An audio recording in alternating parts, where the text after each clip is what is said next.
We're live and we're live. Hello there, everybody. Just getting organised tonight. Excuse me. Just popped on a wee moment early. Just to check that everything's okay, as we like to do. We're very badly disorganised today. I'm just going to close this door here. Hello, Noodles. I'll see you in a pop.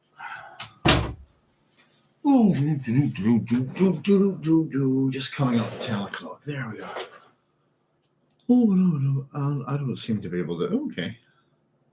Something has changed here on YouTube. I can't seem to get the live chat up. Doesn't seem to be functioning. There's Ryan the Scar saying, "Cheers, Doc." Hi, Ryan. Thanks very much for joining us. Sorry we weren't able to get on last week. We've not been well here at all, myself and my wife. Still on the sort of tail end of things, but we both had a bit of a chest infection with some old flu that we've had for about a good few weeks now. I had to get some antibiotics, which I finished yesterday, and had me throwing up quite badly because I don't react well to antibiotics. There we go. Let me see. Is that? I don't know. Oh, right. Hang on. There's some sort of overlay setting. New timeout lengths. You can now put people in timeout for different lengths. I don't know what that's about. Okay. Aha. Right. I've got my chat back. Sorry, that was YouTube had done something. There we go. There was a little advert sitting over the live chat. So there's Ryan the Scar saying, "Cheers, Doc." Carlos Caselli saying, "Hey, guys." Lord Crunk saying, "Hellos." I don't know, that sucks. Hope you get well soon. I'm on the man. Thanks, guys. It's and there's Cynthia saying, "Hi, Doc." Hi, Cynthia. Thanks very much for joining us. Hello, everyone. Ryan, Carlos, Lord Crunk, Cynthia. Nice to have you here, guys. The only thing that's been quite annoying about it is that, excuse me, is it stopped me from getting on with some work. So, because I was wanting to record some audio stuff, and my throat's just not right for it. I've gone very bassy, I think. Well, it's quite hard for me to tell, as you know. And basically, I haven't been able to get REM sleep for about, I don't know, a couple of weeks now. So I've been awake for about 30 minutes. I was just trying to grab a nap here. I was up working to 3 in the morning. My sleep is all over the place, which is part of my little sleep disorder. But I'm basically living on naps at the minute, not really being able to fall asleep properly, which is a real pain in the ass, I have to tell you. There we go. But it's all good, as they say. And yeah, we've got chapter 3 coming up. Let me see. Get my notebooks open here, folks. So yeah, it's just been a bit hectic, and you need CPAP. What's that, Ryan? I have no idea. One second, I make white pine needle tea, mega vitamin C. Well, funnily enough, I've lost my bottle of honey. I've found another bottle of honey. I take a lot of honey, and it seems to work. And it tends to work for my throat. But I have a bottle somewhere, and I've stashed it, and I can't find it. Honey's gotten quite dear, hasn't it? But yeah, I just a few years back I started drinking a little bit of honey when I don't feel too well. It seems to perk me up a nice bit and helps with sore throats and stuff. Where are we? To the conspiracy. Sorry, just trying to find where we're at in this my notebook here. There we go. It's an interesting chapter we've got coming up. I suppose in terms of let me see. There's Joseph Smith saying howdy. CPAP, one sick I make white pine needle tea, mega vitamin C. Mask to sleep with for sleep apnea. I have what's called delayed phase sleep disorder, Ryan. So it's it's odd, to be honest with you. It's a kind of, I suppose that the way I used to try to explain it to somebody is that if I went to bed at, say, midnight one night, the next night I would probably go to bed about 2 in the morning the next night, 4 in the morning the next night. So it's a bit like that. It just, sometimes it moves forward in little iterations and sometimes it moves back. and then I tend to get trapped in a bizarre sleep pattern. Well, if you can call it a pattern, it isn't really. To be honest with you, that's the problem. So I don't have one. I haven't had one since I was a kid, about 8 or 9, I think. It just started. Sounds fun though. Yeah, well, here it has its upsides, I suppose. Put it that way. But it has its downsides too, you know. But yeah, just I suppose in terms of what we've happening this week, I suppose. I think the last time, just after we'd finished it, I was saying the new Mad Max trailer had dropped, and I was very excited about that. It looks really good, I have to say, and I'm kind of wondering why is it that George Miller can make a, and it's probably down to his wife, the editor, isn't it? But he can make a trailer as good that seems to be better than most films these days. You know, sounds fun and also sounds familiar, says Ryan. Yeah. And I suppose, of course, from our point of view, guys, we've seen what have we seen this week? We've seen the third trailer for Dune, I suppose, which is looking kind of impressive. It's be good to see it, I suppose, and finally put the whole film together. Pardon me. And I'm still, yeah. I think clearly there's going to be things that are within the Dune movie that are pure invention, I think. And I don't know. I look forward to finally putting my thoughts together on it. I suppose that's where I'm at. But the film I'm looking forward to seeing next year's Furiosa by far.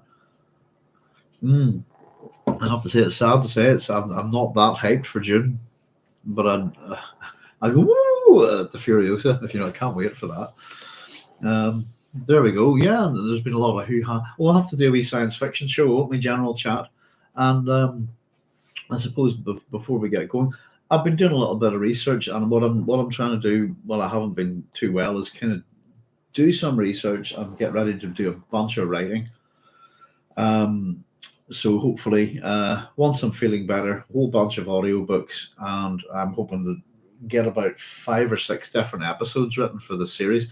And another wee thing that I've just kind of discovered that I found quite interesting is I'll tell you what I'm currently reading, I suppose, to give you a bit of context at the moment. And I find this quite interesting. I'm reading Ship of Strangers by Bob Shaw.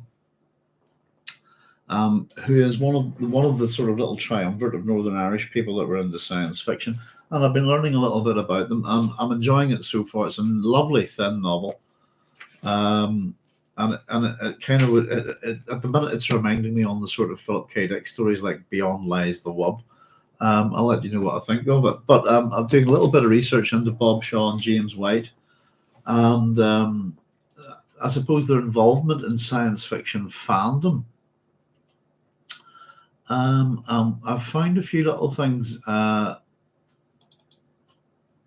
which are, I suppose, Bob Shaw would occasionally write under the name of Bosch. And I suppose what I've discovered was that he was known for his wit and wisdom at science fiction conventions, excuse me. And I managed to get some of these collected in a kind of like a Bosch fanzine, and some stuff known as the Enchanted Duplicator. Which I've been looking at, and this is to do with science fiction fandom.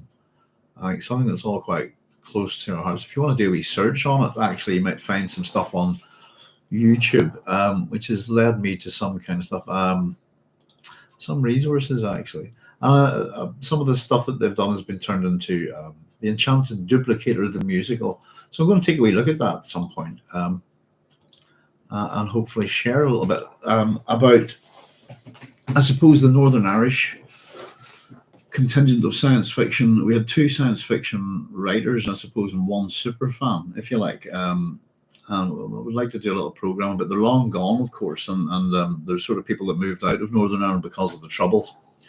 But I think it'd be very interesting to have a wee look at them. Bob Shaw was a airplane designer for Shorts. Shorts aircraft manufacturers, which is one of the big industries in Northern Ireland. Was the other big one like that would be Harland and Wolff. So there you go. That's what I've been pottering around with, folks. Anyway, you know, sometimes that New Mad Max movies. I'm torn about them, says Ryan. Uh, oh, for me, I suppose whenever the first one, when Fury Road came, and it was what 30 years after. I suppose I saw that. I must have seen Mad Max Beyond Thunderdome. I saw Mad Max Beyond Thunderdome when I was about 12, I think. Even though it was a 15, I think I saw it in the Isle of Man. And I was kind of really, when we've seen so many remakes and reboots and stuff like that, I was very, very skeptical. I had no problems with Tom Hardy or anything like that. Charlize Theron, no problems with the cast, the acting cast. And kind of always enjoyed George Miller films, so I was kind of hoping that it's his own property. He's not going to mess with it, and I don't think he did. I think it was incredible. And I don't know if you've seen the black and chrome version, Ryan. I think that's really good as well. Where we've got this oversaturated kind of post-apocalyptic world, and then we've got this almost just two-tone, this shiny and chrome version of it.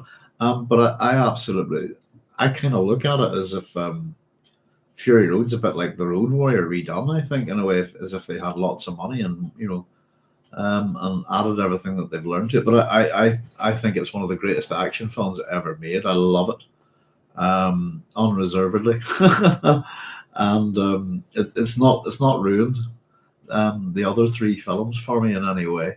And in terms of these new films, I suppose I play the computer game, the Mad Max game, and we have. I suppose we've got some of the art here for Fury Road here.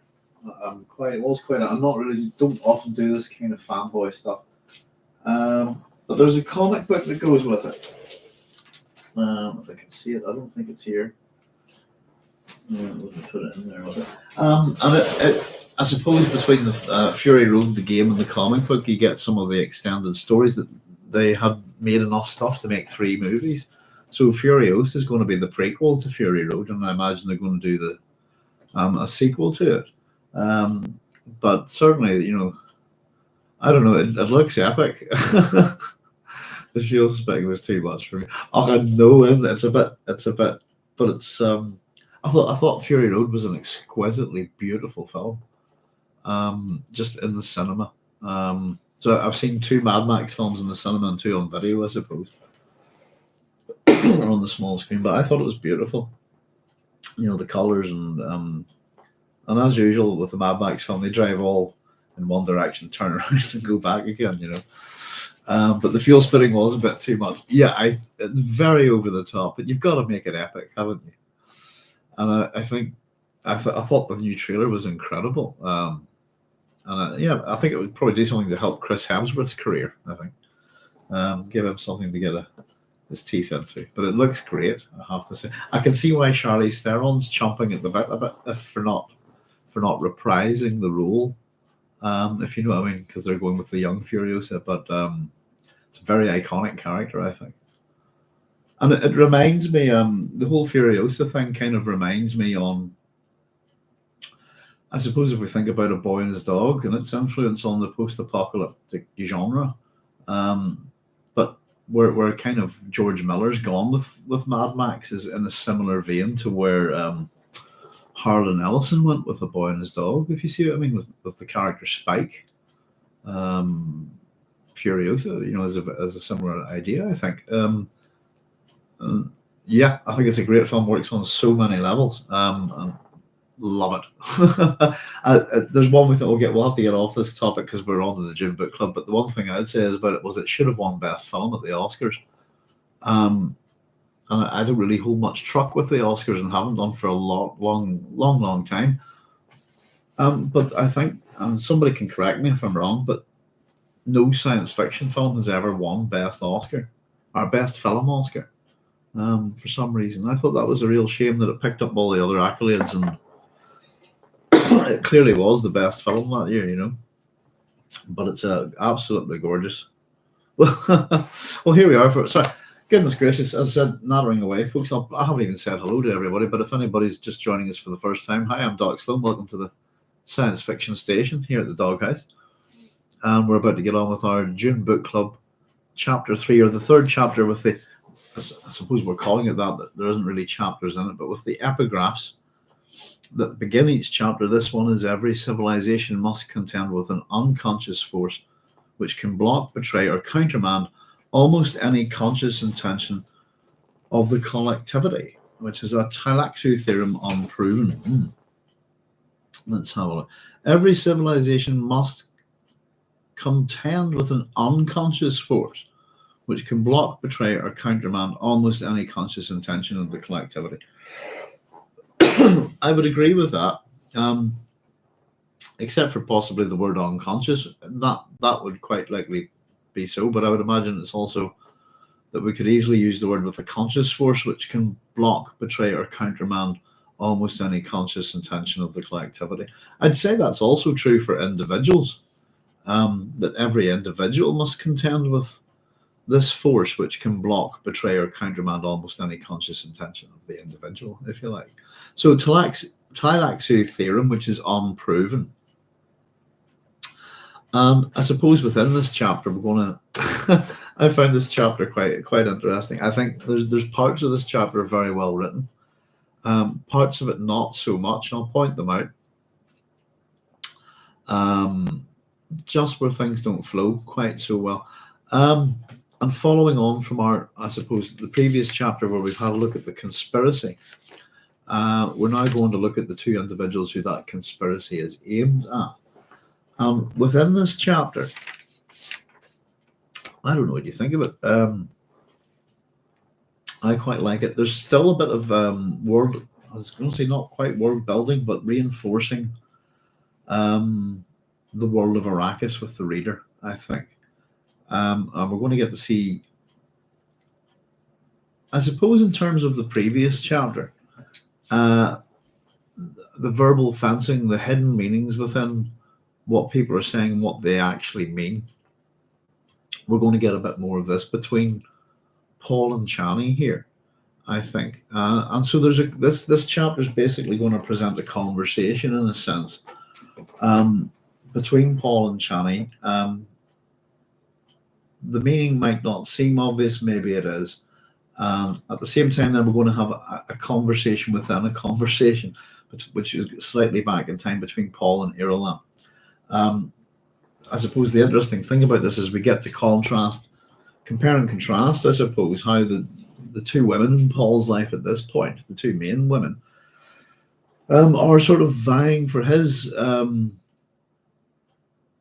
want of a better word, his sperm, if you like, and that they both want a child by him, and I suppose we're going to see him and how he reacts to it for different reasons. And both women want a child for different reasons, I suppose. And I think just a little bit of hidden meaning within this chapter before we get started. And I suppose it is that kind of verbal fencing, if you like. And I'm particularly thinking on Chani here. And I think this chapter, once we get through it, I think is really designed quite well to garner our sympathies towards Paul and Chani, but especially towards Chani, I think. I find Chani's situation here, I find Chani's character to be a little bit tragic in this chapter, and quite sad and a little bit heartbreaking, I think. So, in terms of taking notes for this is one of those ones that's a bit of a pain. We've got a fair amount of description, I suppose, to get through. And there were a couple of things that made me question. I have to say, I put down some notes here where I was going, is this bad continuity? And I've realized that later on it's actually not. I've paid attention. A couple of things that I thought didn't make sense, but it was actually me misreading them or not noticing something. So let's see. We'll get through this to the point where we get some dialogue, I suppose, and it'll open things up when we get to see Paul's thoughts. And there's a few interesting things in here. Sometimes I worry about trying to get enough to talk about in a particular chapter, if you know what I mean, if not enough ideas are presented. But we'll see how we get on. Anyway, I think there's plenty to chat about here. And one thing I'm going to point out that I had a bit of fun with this chapter is we're going to get to it straight away. Smells are important in this chapter, and vision as well, I suppose. But the smells kind of amused me a wee bit because of what happens right at the beginning. We're told that Paul sat on the edge of his bed and began stripping off his desert boots, and that they smelled rancid from the lubricant that eased the action of his heel-powered pumps that drove his still suit. It was late, we're told. He'd prolonged his nighttime walk and caused worry for those who loved him. I put a little who in particular, I was wondering there. Doesn't everybody love Paul Atreides? We're going to find out within this chapter that no, he is not loved. Not by everybody, anyway.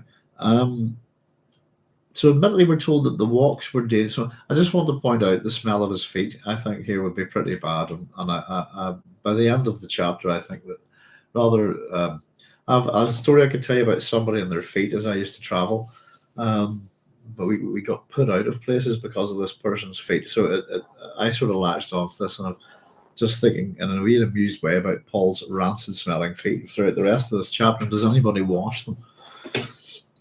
I know it's a whimsy. I'm sorry. Admittedly, we're told the walks are dangerous, and there was a kind of danger that he could recognize and meet immediately. Something compelling and attractive surrounded walking anonymously at night in the streets of Arrakeen. So we have Paul as emperor, and he is doing this, I suppose, age-old tradition, if you like. It's a thing that royalty often do. Emperors and kings and dukes walking amongst their subjects in disguise. Excuse me. Good examples here, I suppose, would be Henry V. Odysseus returns in disguise. A good one is The Prince and the Pauper. I like that. If anybody hasn't seen the Alexander Salkind movie of The Prince and the Pauper with Oliver Reed, I think that's Prince and the Pauper's Mark Twain. I think it's a brilliant film. It's one of my favorite movies. Love the Alexander Salkind films like that. You know, they include I suppose the Count of Monte Cristo and the Three Musketeers, the Four Musketeers. You know, I think they're great movies. Yeah, who else have we got? So we've got likes of Henry V, Prince and the Pauper is a good literary example. Odysseus, Harun al-Rashid, who's the Caliphate of the Arabian Nights, is known to do this. I was going to say, etc. Odin, loads and loads of royal figures do this. It's not that uncommon. So we're told that Paul tossed the boots to the corner beneath the room's lone glow globe. He attacked the seals of his still suit. Gods below, he said, how tired he was. Now, that's a little, I just made a wee note, that's a little chthonic reference there. Tiredness stopped at his muscles, though, and left his mind seething. Watching mundane activities of everyday life filled him with profound envy, we're told. So just the mundane, the ordinary. And to walk amongst the Fremen dressed like, you know, a proper Fremen, I suppose, walk amongst the citizens of Arrakeen, to deal with the sort of dangers that he's used to, as opposed to, I suppose, these intrigues and things like that. I would expect Paul to be kind of used to that kind of thing as well.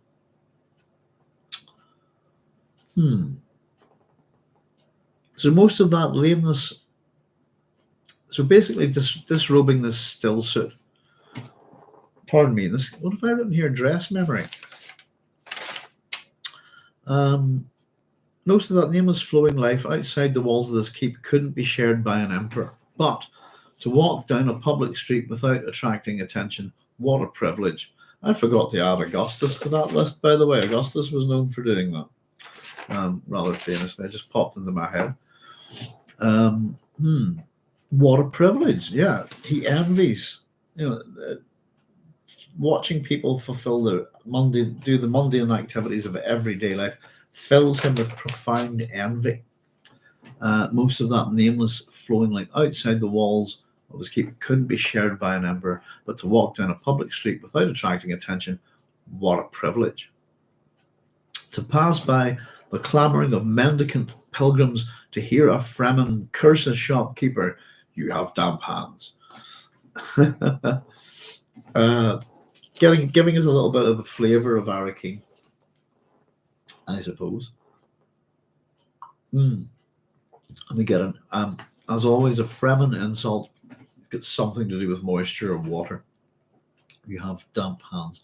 Mendicant, for those who are not sure, is a good word, isn't it? Is from the Latin mendum, which is a fault, an error, if you like. But a mendicus is a beggar. So mendicant pilgrims are beggar pilgrims. They're begging. That's the clamouring of the begging pilgrims, if you like. And Paul smiled at a memory slipped out of his. Paul smiled at the memory, slipped out of his still suit, and he stood naked and oddly attuned to his world. Now, I've written paradox here. I don't know what he's saying. Oh, my. Sorry, it's the way I've written this. Hasn't come out particularly well here. Let me just read that again. Smiled at the memory, slipped out of his still suit. Paradox.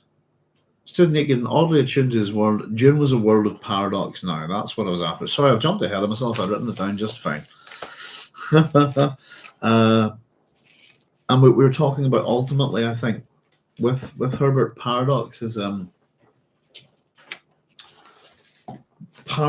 big part of his writing. And I think if anybody wants to kind of look at my conclusion on the PhD videos, that's where we'll discuss paradox, I suppose, ultimately.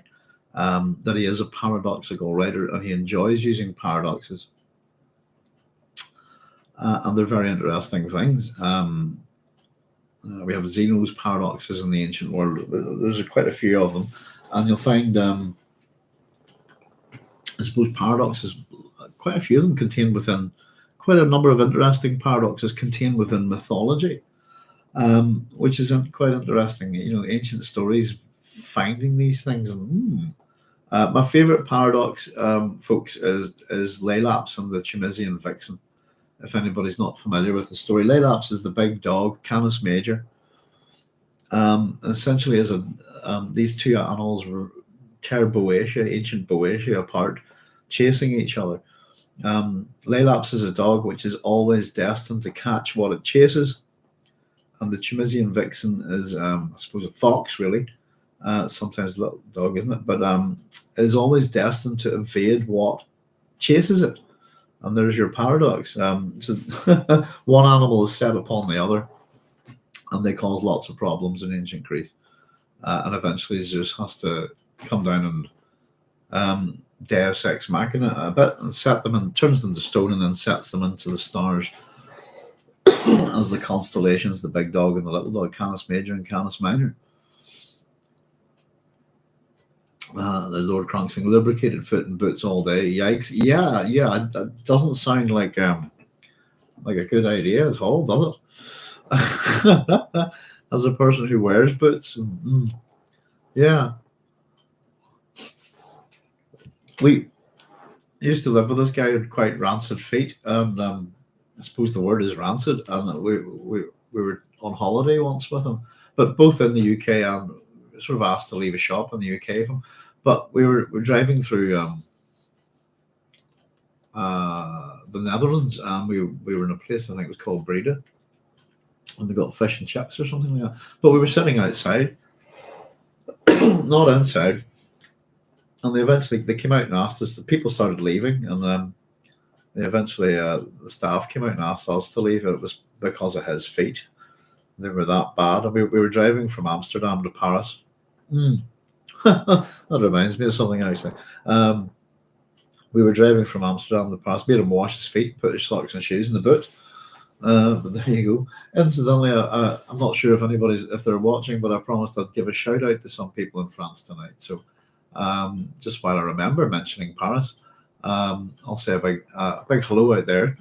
Bonsoir to Emmanuel, Violet, Nina, and Claude. If you're all keeping safe and well, I'd just like to say hi. And I hope you all are all keeping safe and well. And I don't think you're probably watching, but I said, and just in case you were, I might say hello. So there we go. But yes, indeed, yeah, I've got real problems with Paul's hygiene in this chapter, to be honest with you. So here's our paradox, folks. Sorry, we've drifted there a wee bit. Dune was a world of paradox now. The whole planet is a paradox. It's a world under siege, yet the center of power. To come under siege, he decided, is the inevitable fate of power. And stared down at the green carpentry, feeling its rough texture against his soles. So he's rubbing his rancid feet into the carpet. I've got lots of problems with Paul's smelly feet in this, I think. If you're just aware that they're there, I think it's I don't know. I would expect more more hygiene would be more demanding, I think. So the streets, we're told, have been ankle deep in sand, blown over the shield wall. I was saying sadly there's no map in this book. On the stratus wind. Foot traffic churned it into choking dust, which clogged still soot filters. He could smell the dust even now, despite a blower cleaning at the portals of his keep. It was an odor full of desert memories, other days, other dangers. I've written that this is nostalgia, really. I suppose. Now, putting on the still suit is the wee bit I've written here.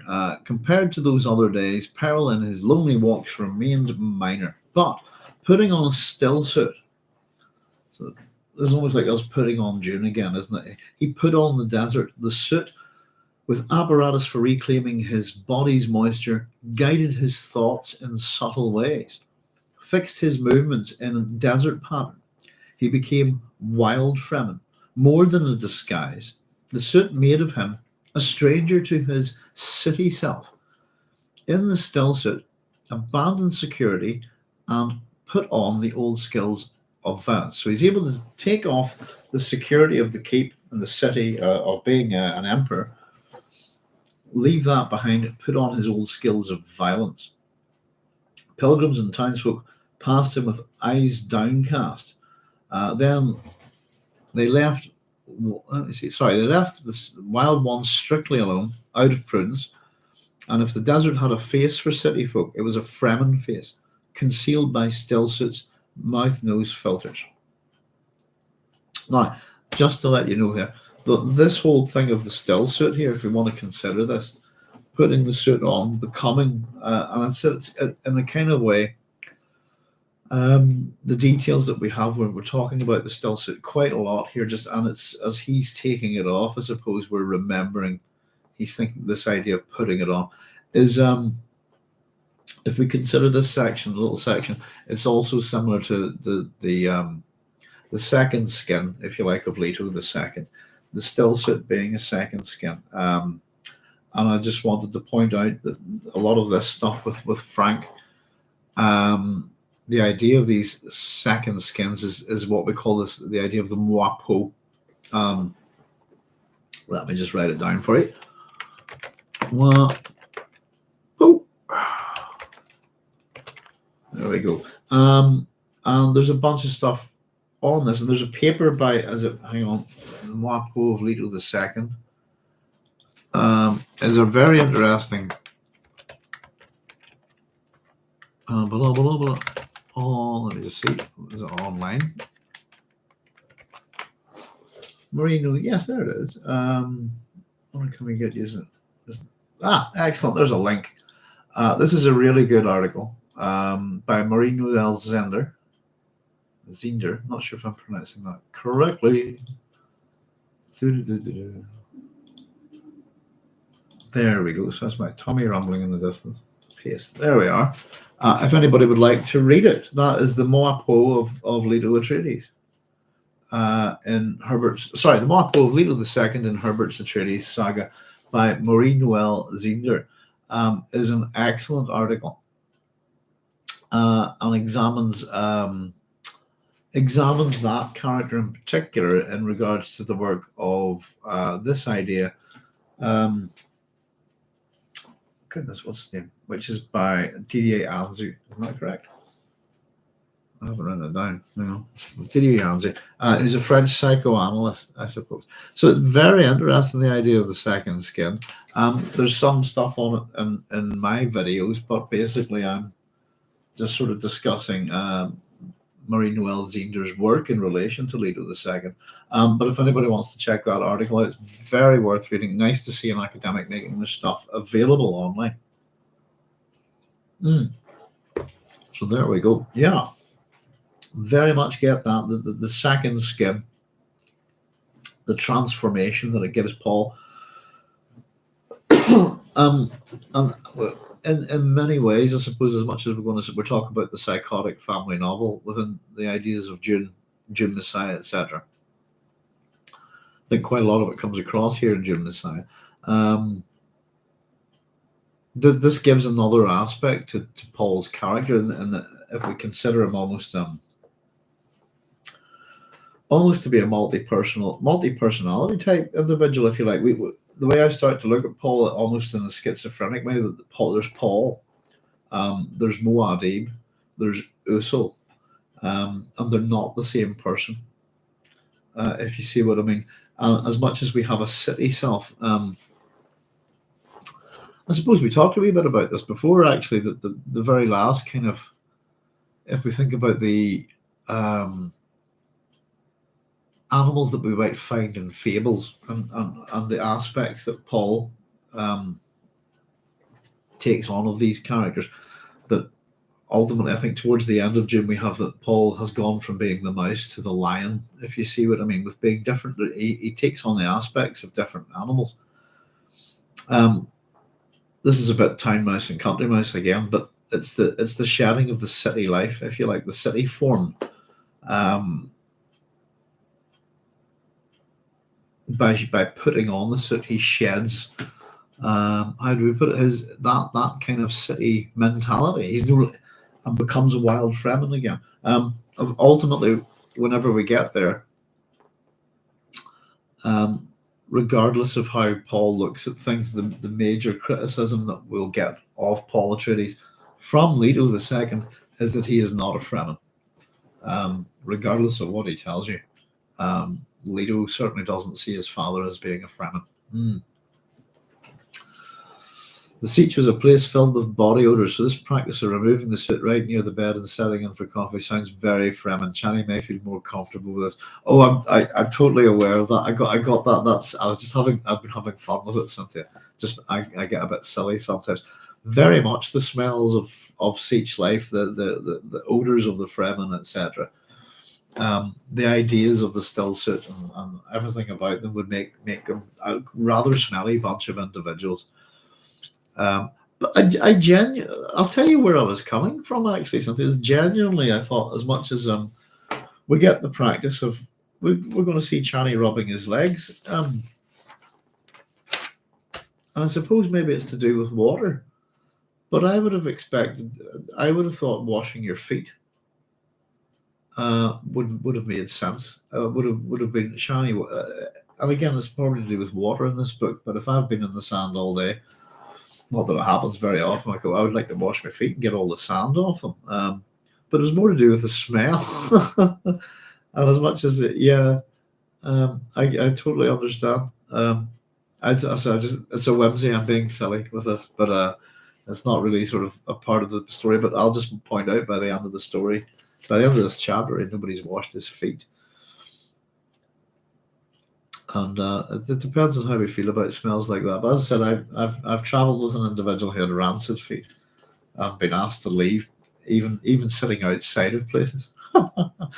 So I don't know. I've experience of it. Dear. Yeah, and concealment as well. He's able to hide, isn't he? It's more than a disguise, we're told. So dangers in truth, we're told here.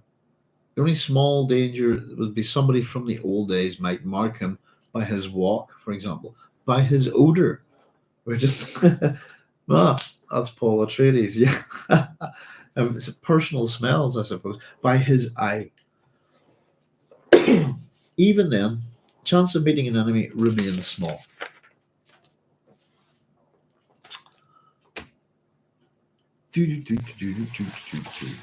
Now, let's see. I'm actually having a regular Joe tonight, which my wife made for me to help me kind of stay awake because I'm not drinking too much coffee lately. But it's time to get there. Chani and the coffee sets, really, isn't it? Here we go. So we're told a swish of door hangings and a wash of light broke his reverie. Chani entered bearing his coffee service on a platinum tray. Two slaved glow globes followed her, darting to their positions, one at the head of their bed and one hovering beside her to light her work. Goodness, I'm going to have to keep... might tell you, my stomach's rumbling away here. I'm going to have to do something about that. Chani, we're told, moved with an ageless air of fragile power, whatever that means, so self-contained, so vulnerable.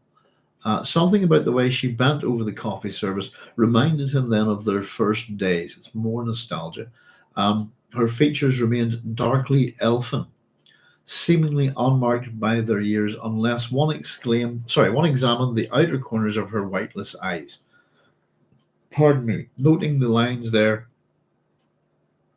sand tracks, the Fremen of the desert called them. So that's, I suppose, something about like what we would call crow's feet. Excuse me when I grab a little bit of honey here, folks.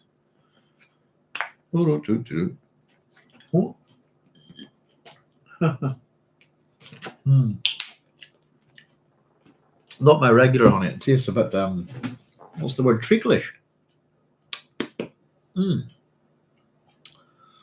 It's not too bad. One of the videos I'm going to make very shortly, hopefully, and it might be a quick and easy one to do once my throat's okay. Up here on my board, I have a big list of the major characters in Dune and who they're based on. I just want to go through, right? Here's the Baron. He's based on this guy, Elias, for example. Some we have many, quite a few characters, obviously, for Paul, but it's something I'm looking forward to doing.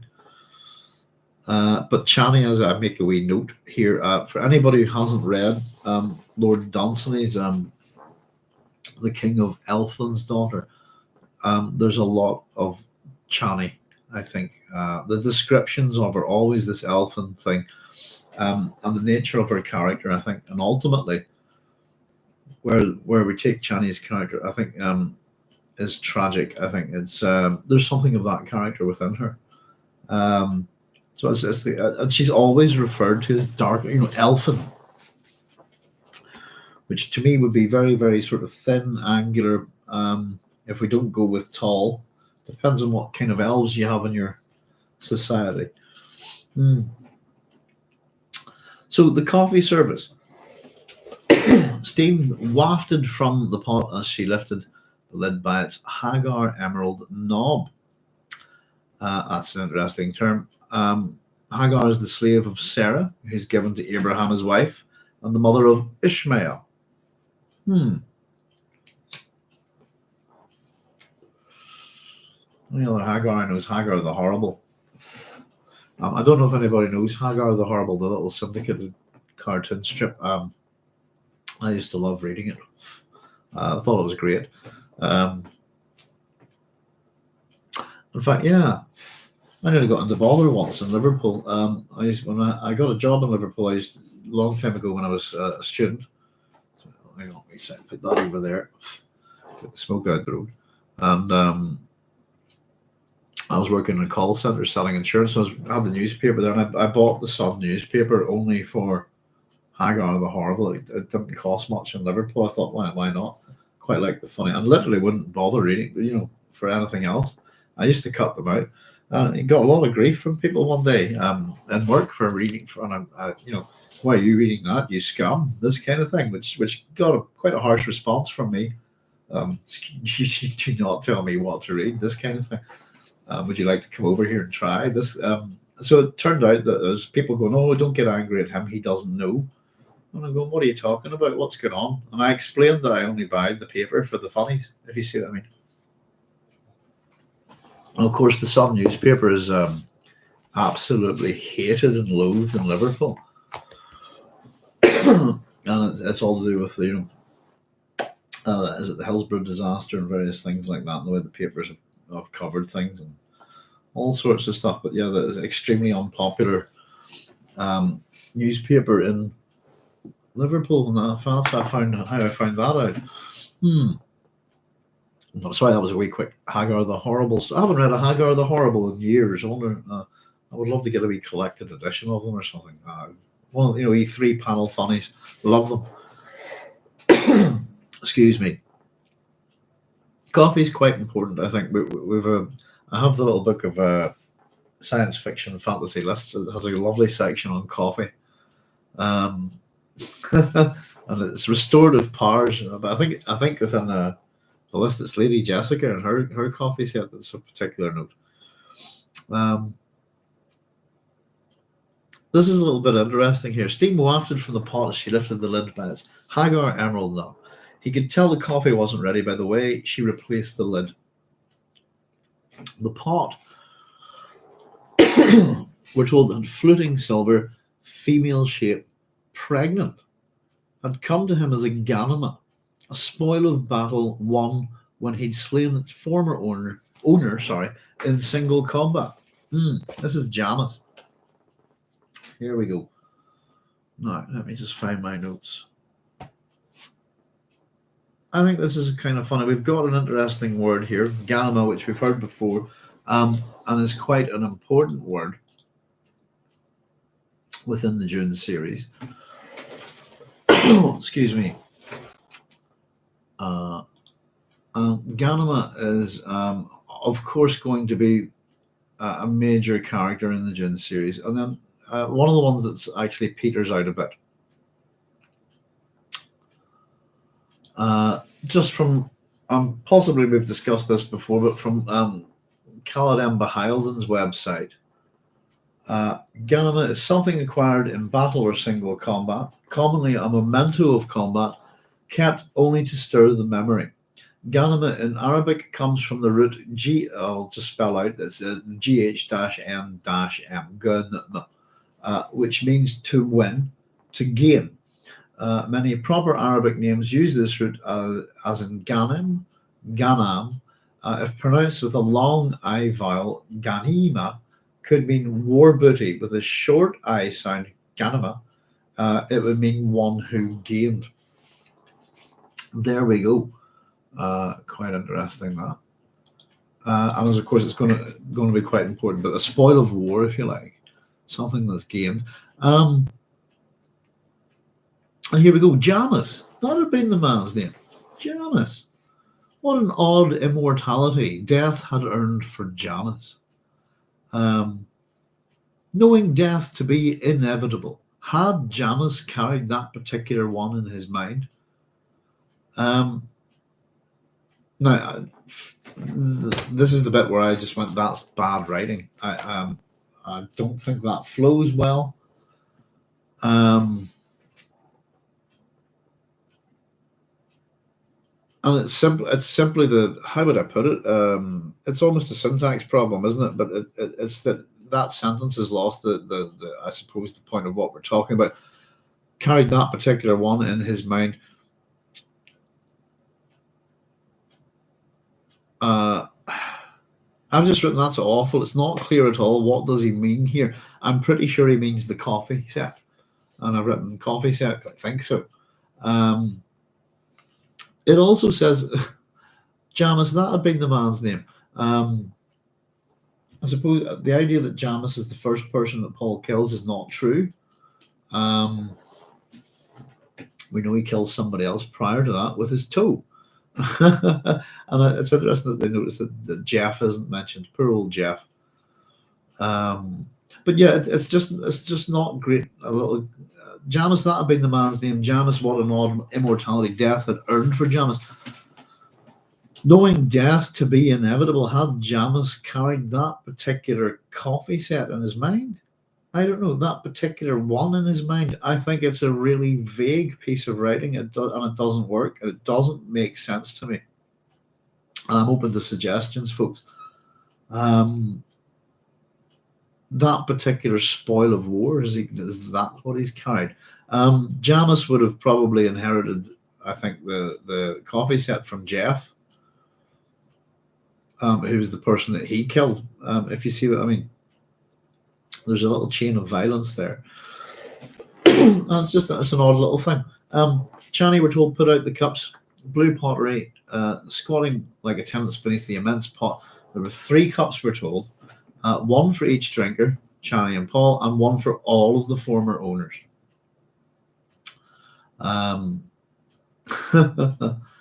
I'm assuming that's this collectively everyone who's ever owned this set, because otherwise we might have quite a lot of cups on the go. Chani says it will only be a moment. So there we go, a bit of dialogue coming in. We're told she looked at him then, and Paul wondered how he appeared in her eyes.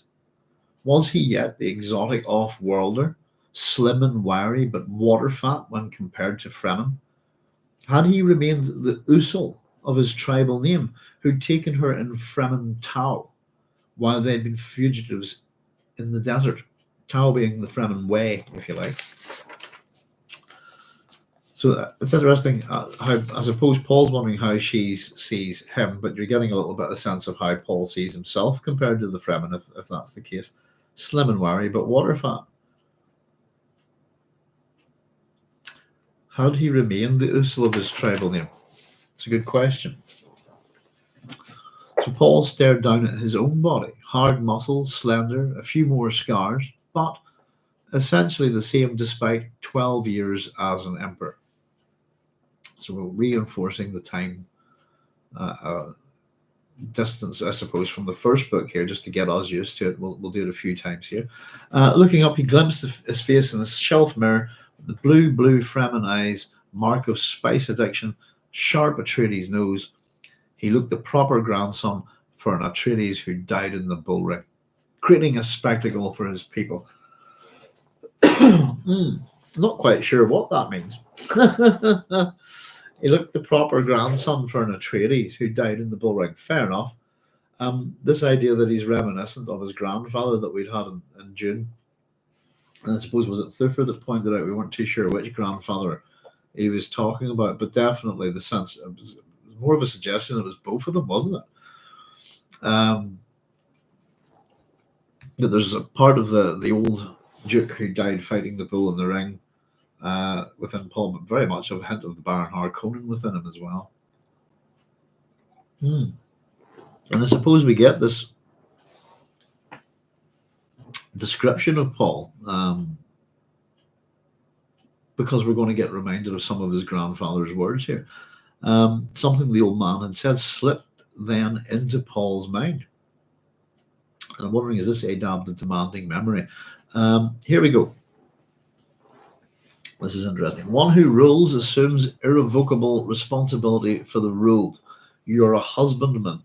This demands, at times, a selfless act of love which may only be amusing to those you rule. And then, of course, we have followed immediately by people still remembered that old man with affection. And I've just went, who? Is this more, the Atreides buying into their own myth? Excuse me. And his thoughts go, and what have I done for the Atreides name? I've loosed the wolf amongst the sheep. Now, just quickly, let's having a look at something the old man had said. One who rules assumes irrevocable responsibility for the ruled. And I went, no. That's a dictator, I suppose, if it's irrevocable. The rest of it, I would say fine, but that it cannot be revoked is an interesting one. One who rules assumes that. So very much a strange, it is almost a dictatorial way of looking at things. I'm responsible for the rule. And you're a husbandman as well. We're reminded about the cruelty of the husbandman. Pardon me. What have I done for Atreides' name? I've loosed the wolf amongst the sheep. I'm assuming Paul is the wolf here. For a moment, he contemplated all the death and violence going on in his name. And that's sort of broken up with Chani saying, "Into bed now." And the sharp tone of command that Paul knew would shock his imperial subjects. Sorry, would shock his imperial subjects. And I've just I've written next to this, "Not washed his feet yet." Phew. Sorry, just having a wee bit of fun with this one. So Paul obeyed and lay back with his hands behind his head, letting himself be lulled by that pleasant familiarity of Chani's movements. Sorry, I'm having a wee bit of bother talking tonight, folks. I'm just so very bunged up and nasal. I hope it's not too bad. I sound like ultra bass in my head at the minute. I sound like I'm underwater playing going through a bass amp or something. Goodness gracious me. Right. So I quite like this. We're getting a bit of domestic bliss, if you like, with Paul and Chani. And I suppose it's an attempt to normalize them in a way that as much as he's the emperor and she's his concubine, this is their bedroom where they get to be together and just be themselves, hopefully, is what you would think. It's familiar. So here, and this is the description of the emperor's bed chamber, I suppose. I quite like this. The room around them struck him suddenly with amusement. Not at all what the populace might imagine as the emperor's bedchamber.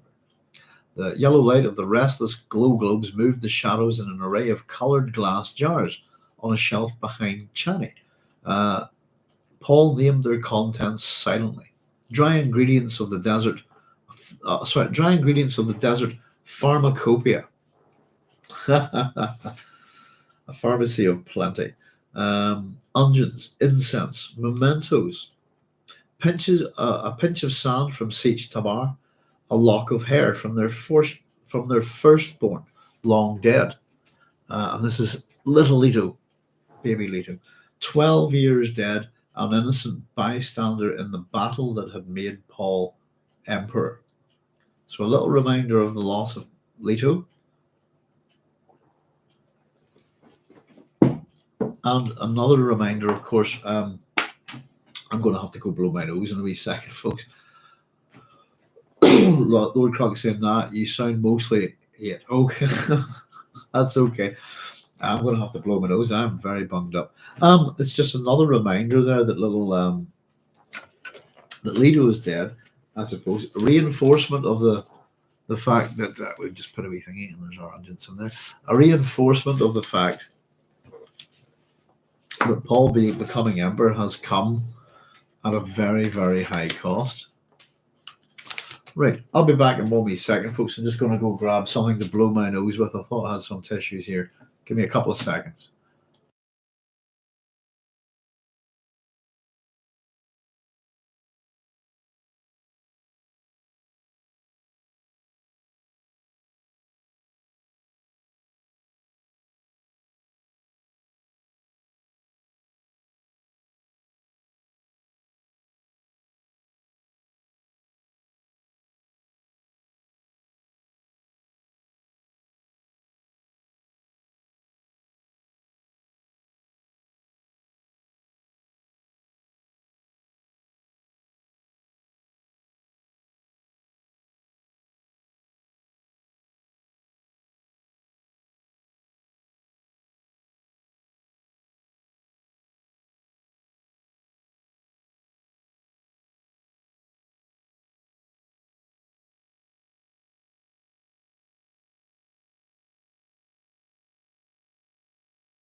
There we go. Sorry about that, folks. Grab the toilet roll and brought it back with me.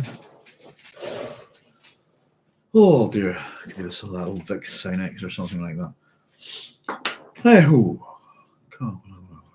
So, yes, indeed. 12 years dead, and a little reminder about the loss of Leto.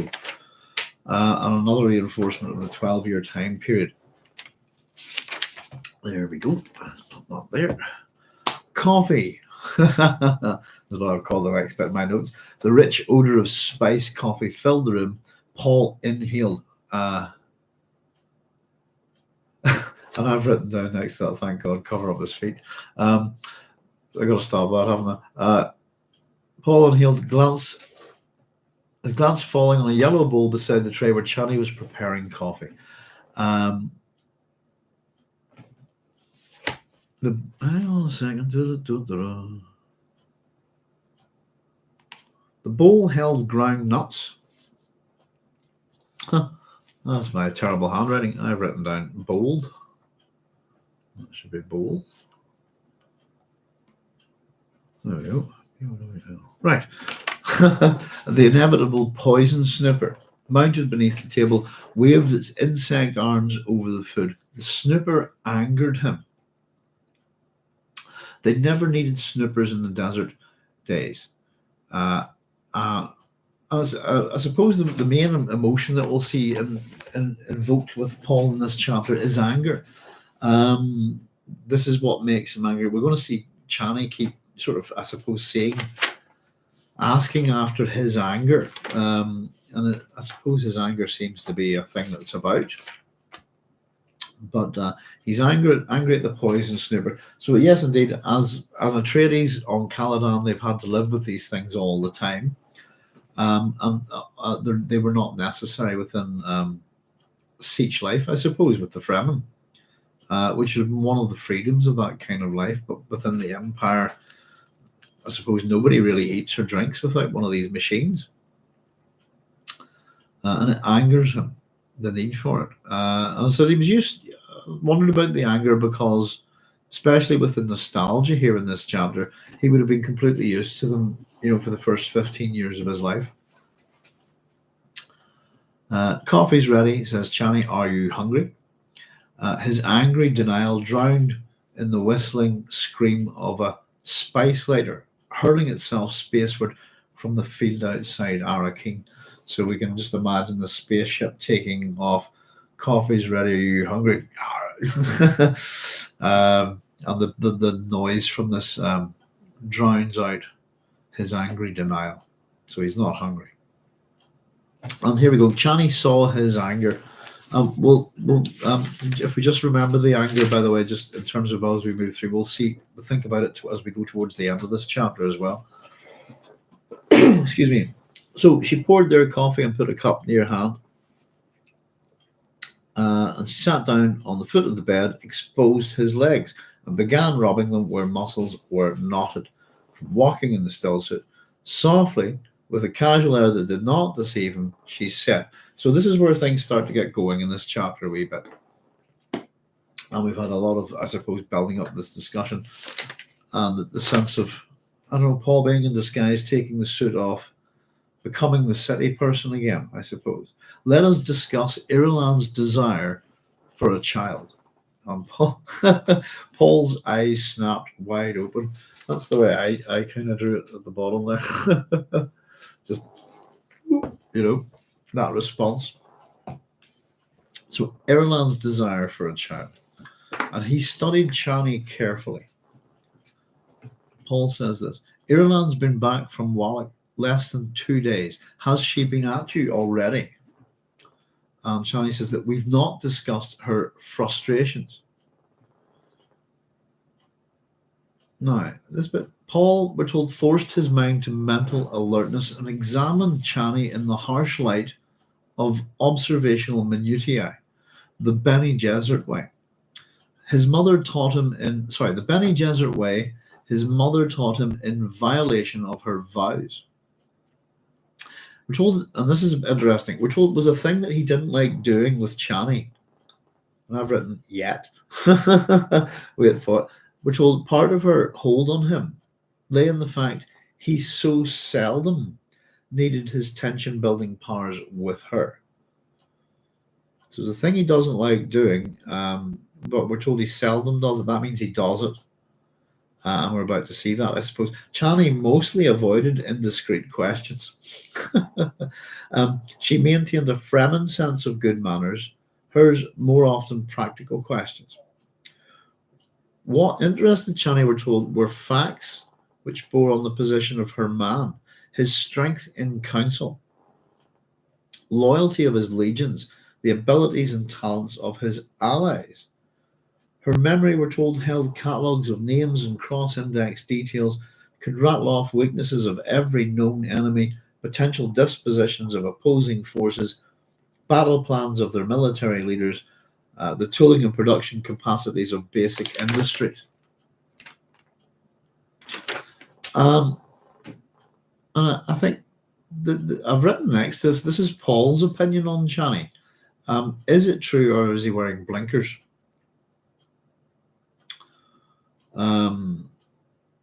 What interested Chani were facts about her man, his strength and counsel, and the loyalty of his legions, and the ability and talents of his allies. All of these things focus on him. Her memory, we're told, seems to be very, very good. Catalogs of names and cross-index details, etc. All of these things. So it's almost that Chani would be what you would call an expert almost in logistics here. And I suppose would make a very good, if we consider the term secretary in the old-fashioned term, and that Lady Jessica's secretary to House Atreides. It's that kind of role, I suppose. But very much logistics. My mum could rattle off, names of family members that so-and-so is related to so-and-so back generations and generations, and know all the names of all the people in all the different branches of our family. I couldn't tell you what any of them are called.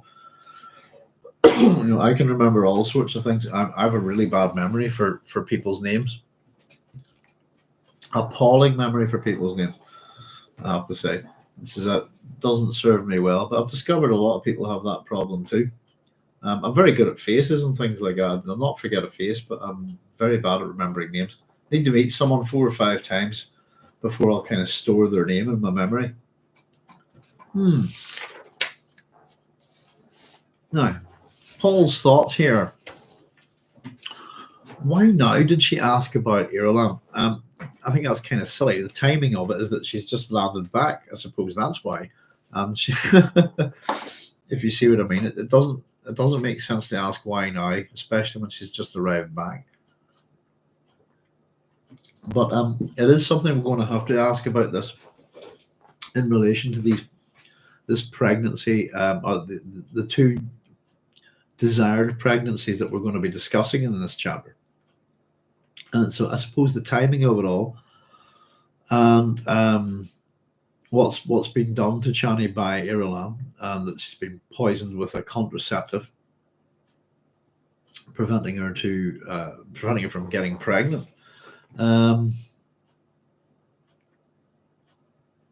Why not? The question we would need to ask is why not previously in the 12 years? It's a bit like why did it take Reverend Gaius Helmoheim 15 years to come and look at Paul, if you see what I mean, that kind of thing. But the story is the story, and we shouldn't worry about it too much. I've troubled your mind. That wasn't my intention. And Paul replies, well, what was your intention? She smiled shyly, meeting his gaze. So I suppose this is about Irulan, but ultimately it's going to be about Chani, I think. Chani's, I suppose, in Chani mode here, I think. There's a little bit of manipulation here. Ultimately, what Chani's going to do is that the conversation, I suppose, isn't really about Irulan's child. And I think that Chani I hope that Chani would know that Paul's not going to do that. But there's more to it, actually. It's so that it's to reveal a truth to Paul, really, about the conspiracy that's working against them. Chani's mental prowess may point to her own lineage as a daughter of the planetologist Liet Kynes. Yeah.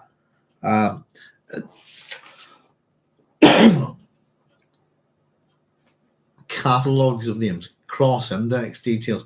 It almost sounds like there's a hint of the mentat there, Cynthia, I thought. Or a potential mentat, maybe.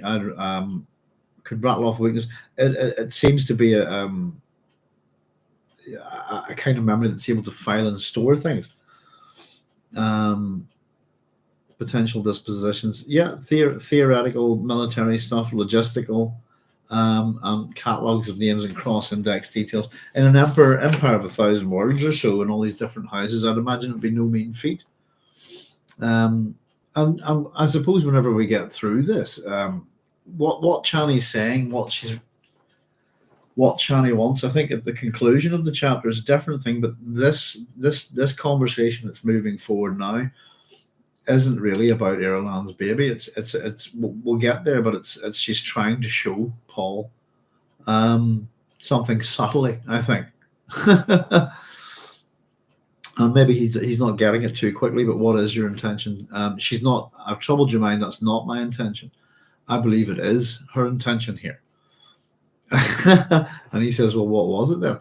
Oh, if you're angered, love, please don't hide it. Don't hide your anger. Is an interesting. Paul sank back against the headboard and doesn't answer her. And here we go.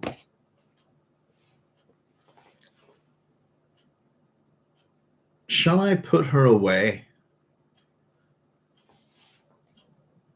Her use is limited now, and I don't like the things I sense about her trip to the sisterhood. And I've written down here, now this is Chani number one. I've written next this. Chani's admonishes Paul number one.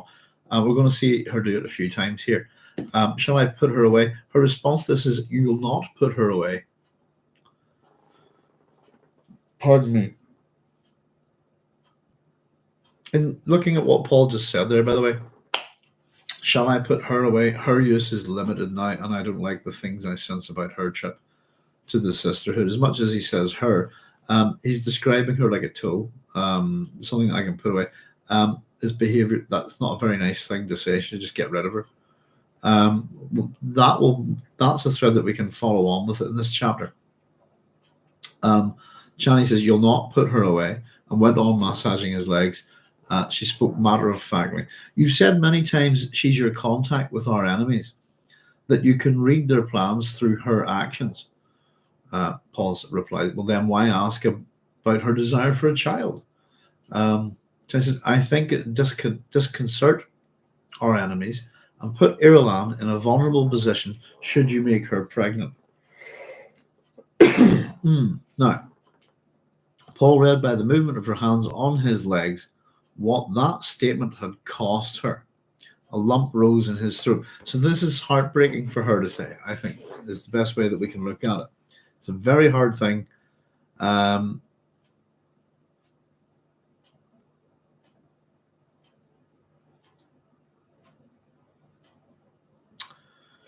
It would disconcert our enemies and put Irulan in a vulnerable position should you make her pregnant. The implications, I suppose, are all over the place here. It would disconcert her. Yeah, basically, I mean, it would consolidate Paul's power on the throne by producing an heir, because that's kind of important to kings and queens, isn't it? It would disconcert them and put her in a vulnerable position because she's pregnant. Once she's delivered a child to Paul Atreides, she wouldn't be needed anymore, would she? They could just kill her.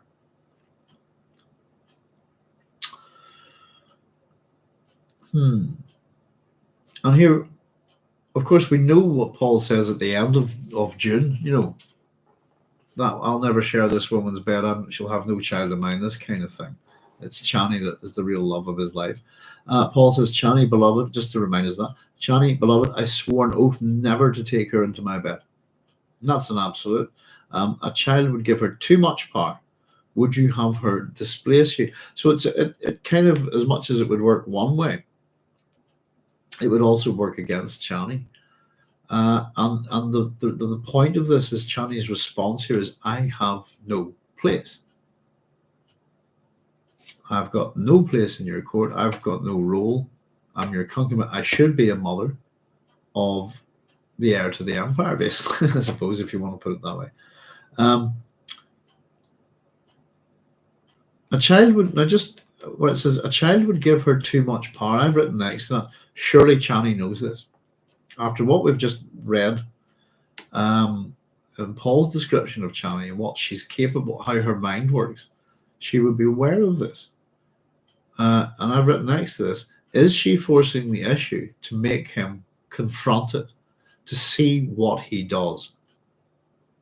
And when she says, I have no place, at this point, she's not a mother, she's not a wife, she is in fact just a concubine to an emperor.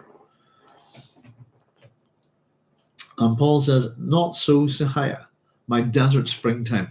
What is this sudden concern for Irulan? Again, why now? It's concern for you, Chani replies, not her. If she carried an Atreides child, her friends would question her loyalties. The less trust our enemies place in her, the less use she is to them. And again, a child would mean your death. You know the plotting in this place. So I suppose the sense is within Irulan, the idea is, keep your friends close, but keep your enemies closer. And the fact that they have her, they know that she's receiving information and is acting probably as part of a conspiracy of another group, etc., etc. And it allows them to kind of ascertain what's going on via Irulan's actions to get rid of. Irulan would make them blind to that, I suppose, which also maybe would make them ask the question, why are they blind to it? But a child would mean your death. You know the plotting in this place. And a movement of his arm encompassed the key. You must have an heir, she asked. Ah, says Paul. And this is the crux of the matter I've written here. So that was it. Chani had not produced a child for him. Someone else then must do it. Why not Irulan? That was the way Chani's mind worked. And it must be done in an act of love because all the Empire avowed strong taboos against artificial ways. So we've got the word taboo there. Artificial ways is any form of artificial insemination. Or which is interesting, I suppose. And these taboos have got to come probably from the Butlerian Jihad. But as much as there are things that are hangovers from the prescriptions of the Butlerian Jihad, and we'll see this with the Bene Gesserit, I suppose, with if I'm not mistaken, when they come to kind of barter for Paul's seed, if you like.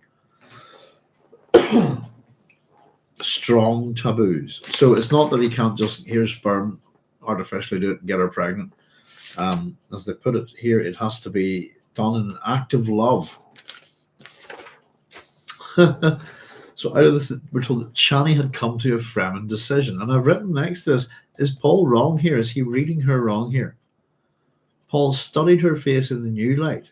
In this new light, it was a face he knew better in some ways than his own. And he'd seen this face soft with passion in the sweetness of sleep, awash in fears and angers and griefs. We're told that Paul closed his eyes and Chani came into his memories as a girl once more, veiled in springtime, singing, waking from sleep beside him, so perfect that the very vision of her consumed him. In his memory, she smiled shyly at first, then strained against the vision as though she longed to escape. The meaning of this, I thought, that's interesting. Paul's mouth went dry for a moment. His nostrils tasted the smoke of a devastated future, the voice of another kind of vision. We've had that word 3 times in the last few moments, commanding him to, and here we go, disengage, disengage, disengage. That's the first time we hear that. So his mouth's gone dry, and for a moment, just the smoke, tasted the smoke of a devastated future, the voice of another kind of vision, commanding him to disengage, disengage, disengage. This is important. The prophetic visions had been eavesdropping on eternity for such a long while, catching snatches of foreign tongues, listening to stones and to flesh not his own. And since the day of his first encounter, with terrible purpose, he had peered at the future, hoping to find peace. And I've written that this is the day he got trapped next to this. Let me just check where I'm at in the book here. Yeah, that's my own little comment. I was wondering, did Herbert say that there? It was me. I put this is the day he gets trapped by the oracle, if you like. So the way, there existed a way. Of course, he knew it by heart without knowing the heart of it. A rote future, strictest in its instructions to him. So a mechanical, ordered way of proceeding that has to be strict in its instructions. Disengage, disengage, disengage. And Paul opened his eyes and looked at the decision on Chani's face. So disengage, disengage, disengage. I wonder what this means. Lord Crunk says securing her man's position no matter what. Yeah, I suppose this whole idea of having firstborn children, etc. So it's very funny. And of course, male child or female child, this kind of thing. I think Japan recently, not too long ago, changed its rules on who can inherit the royal family. If you or take the was it that the women couldn't do it? I think the monarchy here is still pretty sexist, isn't it? Well, the monarchy is kind of everythingist. Dear oh dear. So disengage, disengage, disengage. Is this the golden path, or not the golden path? The voice, and I think it was disengage, disengage, disengage to break off from everything. And we've heard that twice, the word repeated 3 times, reinforcing it. The second time when we hear it, just prior to that, it says there existed a way. Of course, he knew it by heart, without knowing the heart of it. A rote future, strict in its instructions to him. Now let me just check this in the passage, and then there's a colon. Is that correct? Hang on. Yeah, colon. So that follows on. Disengage, disengage, disengage. And is that the way? The way to get this future is to disengage, to not engage with us at all. I think that's what that means. Disengage from putting on the worm skin. Yeah.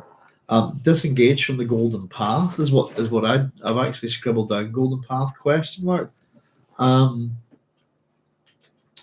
And maybe again we've got 3 disengages. Disengage, disengage, disengage, disengage from the empire. Or from being emperor, disengage from putting on the worm skin, disengage from the use of the oracle. I think Lord Crunk is also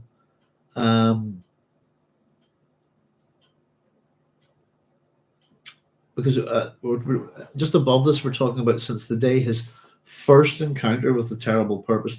Terrible purpose is that oracular vision, isn't it? That he peered at the future hoping to find peace. Since that day, and I've written that's the day he got trapped by the oracular vision. I'm going to chat about it in a wee second here. I thought I had written something. I wonder where we get to.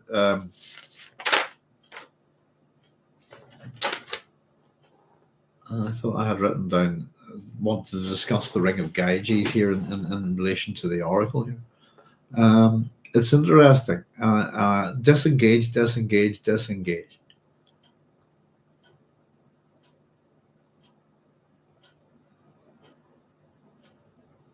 And the first time he mentions it, his nostrils taste the smoke of a devastated future, the voice of another kind of a vision commanding him to disengage. One of them is kind of bad. I don't know. It's kind of hard to figure out, isn't it? I think a good one to get your comments and questions and opinions on it, folks. Let's see what you're saying when I have a wee quick puff of this and a drink of some juice.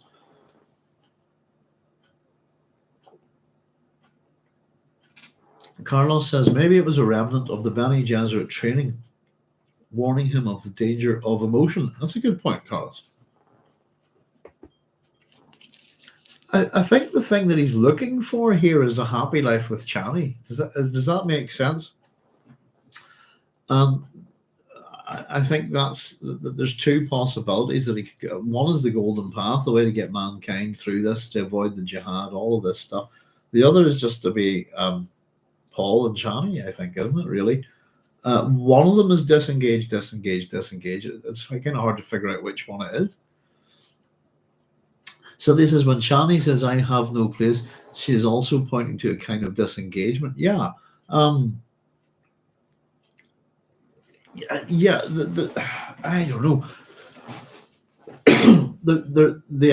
What I would call the tragedy of Chani, I suppose it works on a lot of different ways, but this and the aspect of the Fremen character of Chani, I suppose, brings a lot to this. But she's been taken from her world, in many ways to be Paul's concubine. And as much as she's concubine to the Emperor, I sometimes fear and feel that she had come down in the world in this position. Chani's a character we get to see a lot more of here. And whenever I think we pointed out, the likes of Ali and Chani kind of get a single chapter really where we get to see them really go to work, and they're both very impressive characters. I think Chani's very impressive here. The way Frank's written her, I think it's great. He's built her character up really well here. I'm not so sympathetic towards Paul in this chapter as I am towards Chani. I have no place. I was pointing that kind of disengaged. Chani, in many ways, in that sense, the way we're sort of that she has no place. She would almost remind you of Medea, with how Jason treats Medea afterwards, if you know what I mean. Not quite as bad, I think, but she has no place in that society. And I think Chani's also, I suppose, within desert terms, but a bit of a fish out of water within the court of Arrakeen, I suppose. I think Johnny get the sense that all Fremen are.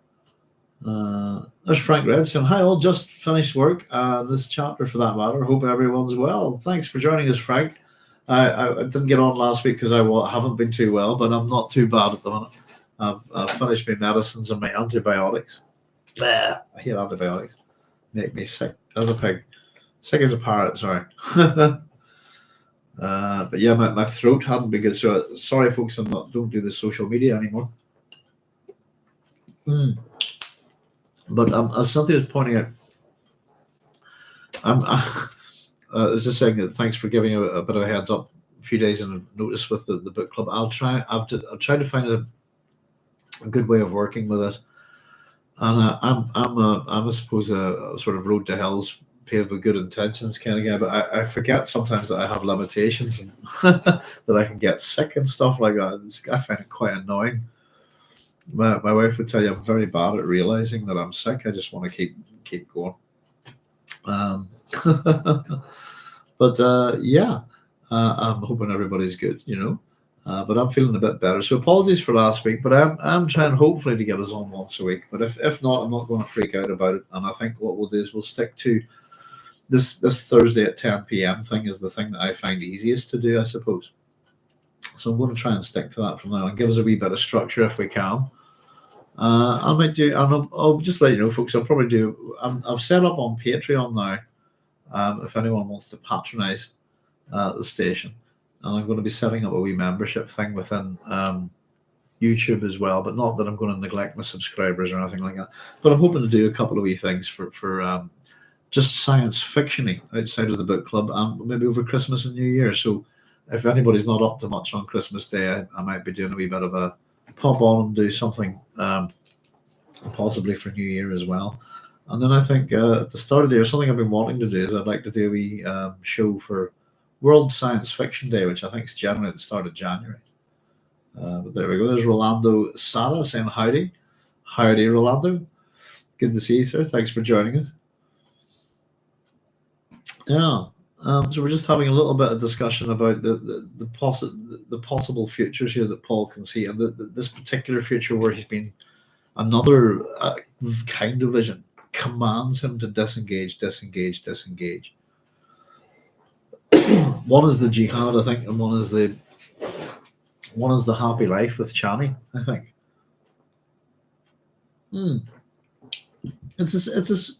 It's a funny thing to think about with all the possible futures and how many there are. There are kind of only two options for him, aren't there? There's a particular way for happiness, and there's a particular way for the end of the universe and death, doom, and destruction to everybody, if he's to be believed. I've always wondered about the golden path. I'm going to have to sit and make a strong argument for it one day. I think the golden path is individual to the person who has that vision. I don't know, it's a tricky one. There's elements of the golden path of Paul and Leo that are shared, I suppose. So, Frank says that I have no place statement quite struck me. I read it as expanding similar themes on the peculiar visibility of the concubine as are explored through Jessica in the first novel. That's a nice point, Frank. Well, I think it's interesting, isn't it, Frank, that I made the point, is it Jessica, the statement that history will, is it something like, history won't remember Irulan, this kind of thing. It'll remember us, these concubines. I should really get that. Hang on. It's appalling. I'm not remembering that correctly, but let's just read it. The very end of Dune. The very last line of the story. Before we hit the appendices. Bitter laugh escaped. Just jumping back to the last paragraph. Do you know so little of my son? Jessica whispered, remembering that she seems to know quite little of him herself at that point. See that princess standing there, so haughty and confident. They say she has pretensions of a literary nature. Let us hope she finds solace in such things. She'll have little else. A bitter laugh escaped Jessica. Think on it, Chani. That princess will have the name, yet she'll live as less than a concubine. Never to know a moment of tenderness from the man to whom she's bound. Fair enough. While we, Chani, we who carry the name of concubine, history will call us wives. And I pointed out that history will not call. It's interesting what you're saying, Frank. Because first of all, who's writing the history? But secondly, as far as I'm known, looking at history, if someone's a concubine, they're a concubine. If someone's a wife, that's a different status altogether. So I would say that history remembers concubines as being concubines, and history remembers wives of great men as being wives of great men, and vice versa, if you see what I mean, husbands of great women. It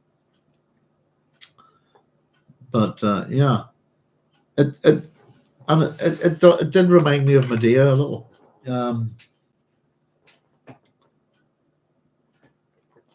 Not to go too far into the Medea, but that would be quite drastic. It's not that it's not quite the same thing, but just generally what I mean is the way Medea is treated, I suppose, by Jason's people. Jessica's got a bit of an ego there. Yeah, I think she's wrong, and the interesting statement is if whenever we read that, every epigraph in Dune is written by the Princess Irulan. She is our major historian. And it's that history won't remember her. Well, history will remember Irulan as a wife and a historian. where once there was freedom out in the desert. It is, I think, very much, and the longing we'll see here, I think, to return to that life for the both of them, I think, is interesting. As fish out of water, possibly. I don't know. We use these metaphors inverted with the sand, and I suppose the desert. But it's I think I think ultimately, I suppose, regardless of what we think, I think are any of the women in this not tragic? If you see it, I mean, I think they're all tragic. I look at Jessica as being a tragic character. I look at Irulan in that way. And in some ways, I think Irulan maybe comes out of it best. I look at Alia most definitely as a very tragic character. And not to say that, of course, we look at Paul as tragic as well. I'm having a little think about all sorts of things with this book because it's I've got Samuel Butler's Irulan. What was I thinking about today? The Theban plays by Sophocles is where we'll get a lot of this stuff. As I said, we've had a shift from. We have a shift from, I suppose, the Atreides curse, if you like, the curse of the Pelopid line, in terms of Greek myths in this book, into the Theban line. And in particular, I suppose that the major overlay on Paul Atreides here is going to be Oedipus himself.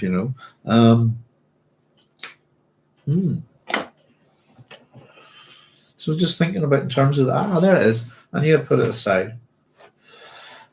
Now, for anybody who's not familiar with the Theban line, and wants to read up a little bit more on it, you'll find that the Baron Harkonnen is based on Elias, who's Oedipus's father.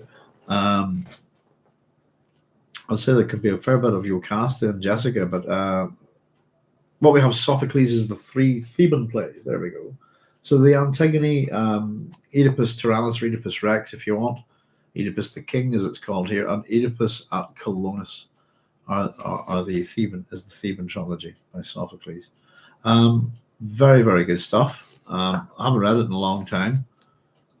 Goodness, we've got all sorts of all sorts of Greek plays are brilliant. Absolutely great fun. Proper tragedy, proper comedies. Really good stuff. So if anybody wants to look into it, well, if you want to look into these myths, these provide some good details to it. These are I suppose the dramatic conclusions or the dramatic representations of these myths from Greek drama competition, etc., etc. But the other one would be as always, Robert Graves, the Greek myths, and our good friend Apollodorus, and the Library of Greek Mythology. You'll get everything you need there. But if the Sophocles Theban trilogy is a rather good sort of detailed look at that, and present certain aspects of the myth. You'll find other playwrights do different things. Aeschylus has other plays as well that tie into that whole line of stories. The Seven Against Thebes, for example. There's all good stuff. Only 7 of Aeschylus's plays survive, don't they? But Aeschylus is the Oresteia.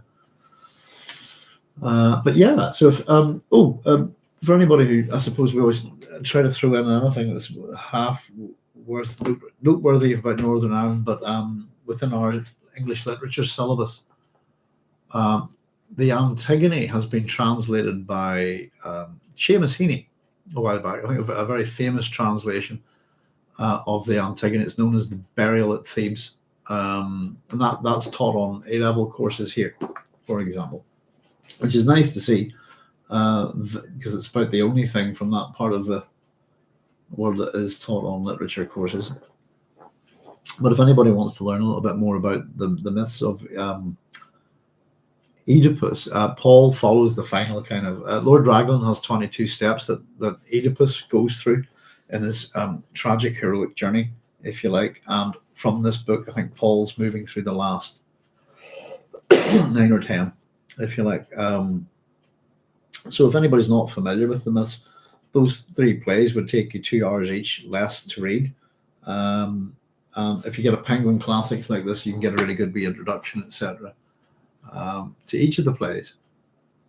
I suppose a bit of cultural context, etc., which is always good to know, because the Greeks love their theatre, don't they? It's very much, big part of their life, and has a religious aspect to it as well.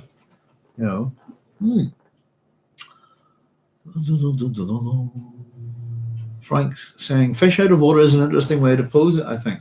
Considering and counterposing, Paul suddenly feeling cast adrift, submerged in double meanings. And he is. That's a good point too, Frank. He is submerged in double meanings here. And I suppose that as much as we have Chani's, I have no place. We kind of have. We can look at that in terms of how Paul has started this chapter. He's out wandering in the city to get away from all of the pressures of court. He's looking for a kind of honest existence out there, isn't he? To mingle amongst the common people, this kind of thing. Lord Cronk saying, well, Bronzo's interview seems to say that some people know that Chani is the real wife, but maybe wondering, taking their time with a royal heir, 12 years. Yeah.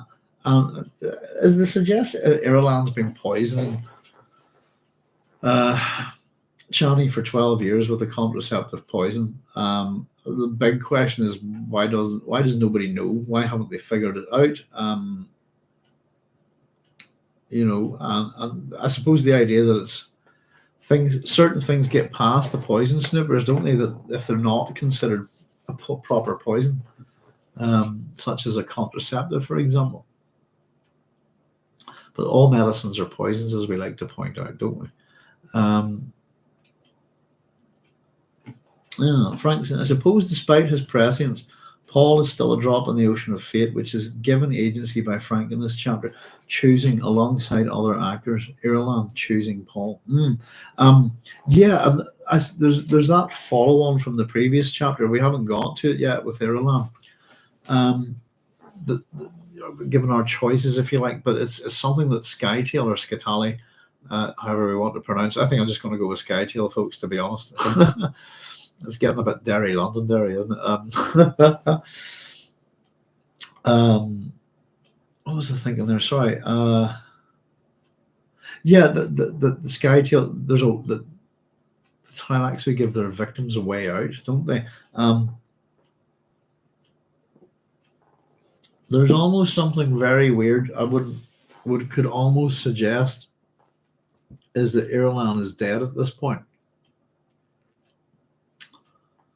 And I don't have any evidence for this at all, except for one thing, and I'll point it out in a little bit, which is interesting. Or she's not, but I'll explain it in a minute or two, folks, when we get there. So Paul opened his face, looked at the decision on Chani's face. She'd stopped massaging his legs, sat still now, purest Fremen. Her features remained familiar beneath the blue Nizhoni scarf she often wore about her hair in the privacy of their chambers. But the mask of decision set on her, an ancient and alien to him way of thinking. And here we go. This is this ancient and alien way of thinking, and it's a female way of thinking, and it's a Fremen way of thinking. Fremen women, we're told, shared their men for thousands of years. We've seen this process in action with both, is it Hera and Stilgar,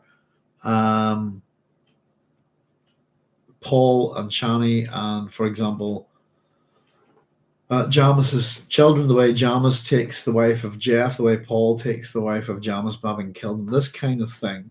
Shared their men for 1,000 years, not always in peace, but but with a way of making the fact non-destructive. Something mysteriously Fremen in this fashion had happened in Chani.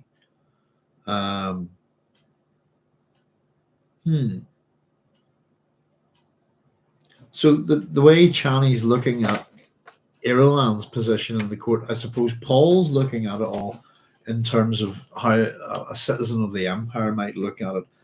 Chani is purest Fremen sat still is looking at it in terms of pragmatism, and the fact that her culture shares men, if you like, shared their men for thousands of years, not always in peace, but with a way of making the fact non-destructive. I think that's the very important part there.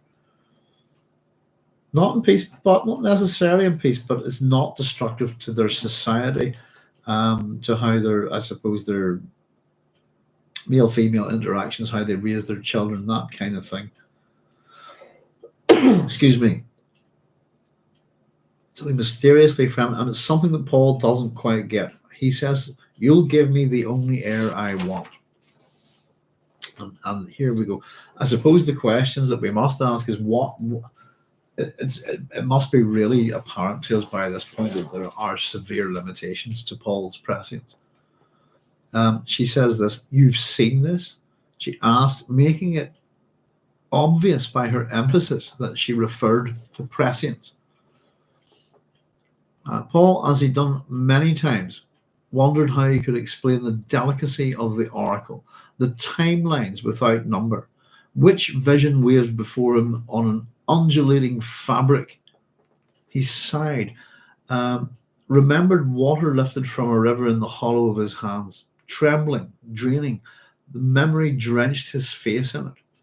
How could he drench himself in futures growing increasingly obscure from the pressures of too many oracles? So he's quiet there, by the way. You've seen this chat. There is no answer from Paul. And I think that is kind of interesting in that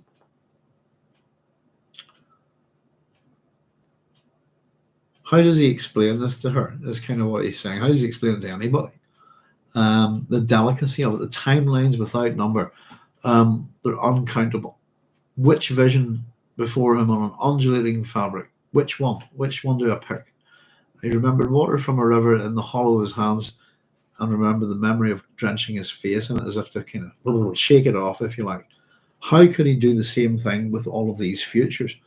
And the problem, it seems, is this: they're growing increasingly obscure. Why? From the pressures of too many oracles. So taking too many visions, having looked into too many futures, is starting to make things more and more obscure, less definite. And because he hasn't responded to her, that she'll give him the only heir that I want. You've seen this. He doesn't respond. Chani's response, pragmatic then, it's logical. You've not seen it then. You've not seen it then, I suppose, is where the emphasis is. And the vision future in Paul's question, that vision future scarce any longer accessible to him, except at the expenditure of life-draining effort. What could it show them but grief? That vision future scarce any longer accessible to him, except at the expenditure of life-draining effort. What could it show them but grief? So I think this is, again, Paul's having, it seems like the main problem with melange is always is the more you take it, the more and more you will need to take it, the more and more to get your visions, use the oracle, if you like. He felt that he'd occupied an inhospitable middle zone, a wasted place where his emotions drifted, swayed, swept outward in unchecked restlessness. And I like that there. I thought that was a nice little tiny bit of writing there. Very Irish thing to say. Just that little bit, he felt that he occupied an inhospitable middle zone. Kind of damned if you do, damned if you don't. He's almost trying to walk a middle ground, and by the fact of doing that, by not making any particular definite movement towards one thing or another, the middle zone, as he calls it, is an inhospitable, a wasted place, where his emotions drift, sway, swept outward in unchecked restlessness. Just seems to be undulating, like just waves coming back and forth, but never really doing anything. Chani covered his legs and said, "An heir to House Atreides, this is not something you leave to chance or one woman." I've written next to this, and I do my notes. Sometimes the next paragraph immediately proves the thing that I was wondering. But I've written next to this, surely this is Atreides stroke imperial thinking. And immediately after that, of course, well, there you go. I might be wrong there. Maybe it's Bene Gesserit thinking. In fact, yes. I've written Atreides imperial stroke BG thinking is what I think it more likely is. Paul's thoughts here, that was a thing his mother might have said. He wondered if the Lady Jessica had been in secret communication with Chani. His mother would think in terms of House Atreides. It was a pattern bred and conditioned into her by the Bene Gesserit and would hold true even now when her powers were turned against the sisterhood. So that's interesting. A bit of insight there. He wonders, has the Lady Jessica been in secret communication with Chani? It's a fair point, and it's a possibility. His mother would think in terms of House Atreides. There you go. That's where this Atreides thinking has come from.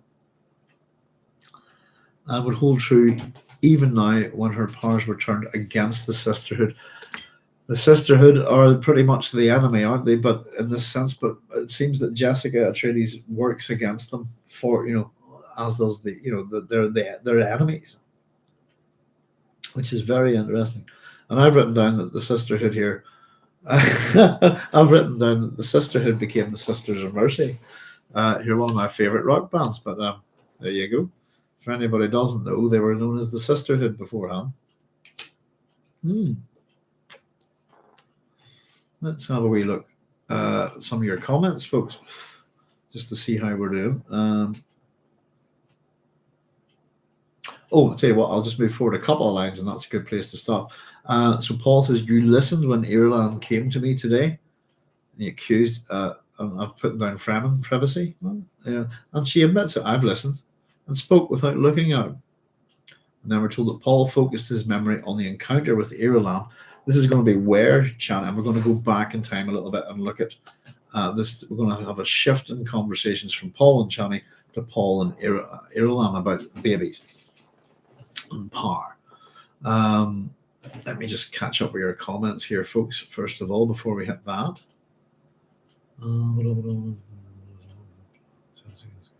Where were we?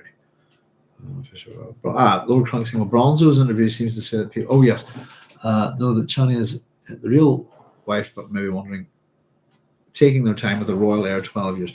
I suppose despite his prescience, Frank Red says, I suppose despite his prescience, Paul is still a drop in the ocean of fate, which is given agency by Frank in this chapter, choosing alongside with other actors, Irulan choosing Paul. The Emperor's new prescience has patches. It does, it's got big holes in it. It seems to be pretty much almost a pointless gift here, doesn't it, if you like?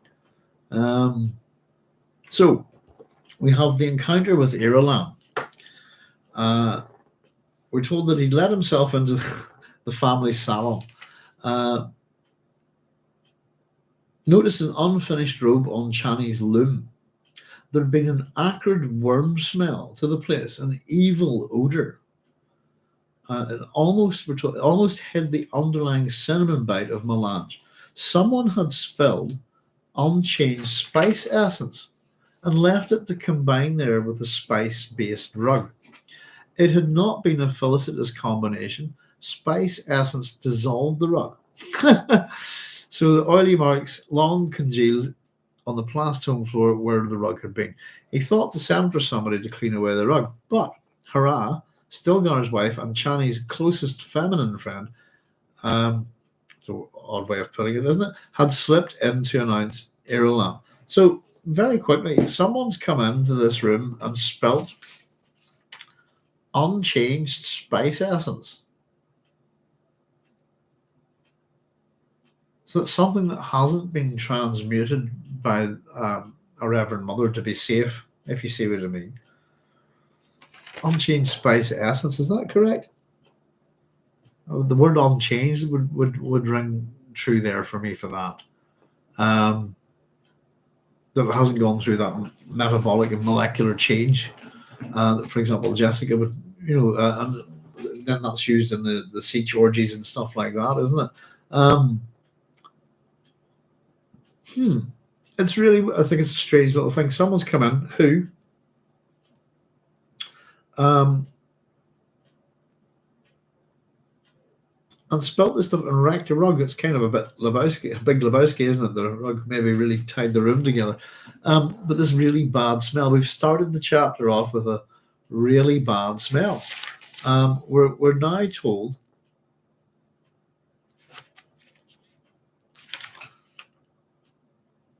that an evil odor, I suppose, but we're told that he'd been forced to conduct his interview in the presence of that evil smell, unable to escape a Fremen superstition that evil smells foretold disaster.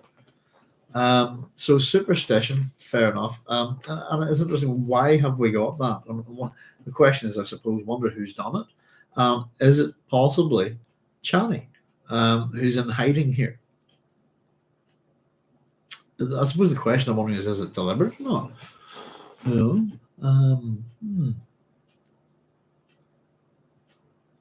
So here we go. Hera, unable to, a Fremen superstition, the evil smells foretold disaster.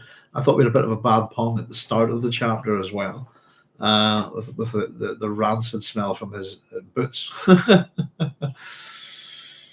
Is Chani using water of life on the side? Dang. Yeah, it's as I said, been a long time since I've read this book. There's maybe quite an obvious answer to it, but I'm going forward. Always go forward one chapter at a time, and try to make notes as I go. So I'm trying to do it in a kind of fresh way, if you see what I mean. So I'm not jumping ahead, but we do know that she's in hiding and listening here, and I don't know. It's it's why put it in? It's an interesting detail.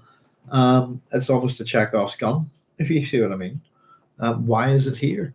And I don't have an answer, but it makes me think a wee bit, and it would suggest that possibly it's I don't know, maybe Hurrah did it. The fact that nobody's bothered to clean it up is interesting. Um, if somebody spills water prior to this in a palace, there's somebody there to soak it up. Royalty, these sort of things wouldn't be left lying. I think, and I can't imagine that why the person who spilled it wouldn't have cleaned it up. So it's just a little odd thing.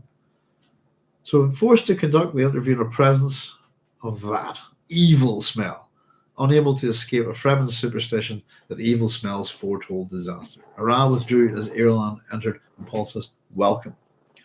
Irulan, we're told, wore a robe of whale fur. She pulled its sleeve, touched a hand to her hair. He could see her wondering in his mild tone. Angry words that she'd already obviously prepared for this meeting could be sensed leaving her mind in a welter of second thoughts. And so Paul says, here we go, this nice little bit of, unfortunately, you can get things going a little bit with this. A little bit of dialogue here. So you've come to report that the sisterhood has lost its last vestige of morality.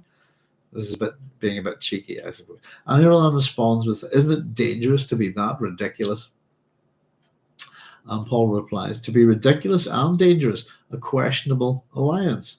And I've written down that I think I've called, in my PhD, I referred to the quiz something as ridiculously dangerous as a Kwisatz Haderach. So ridiculously and dangerous together. A Kwisatz Haderach is such a thing. A questionable alliance. His renegade Bene Gesserit training detected her putting down an impulse to withdraw. The effort exposed a brief glimpse of underlying fear, and he saw that she'd been assigned a task not to her liking. She's doing something she doesn't want to do. They expect a bit too much from a princess of the royal blood.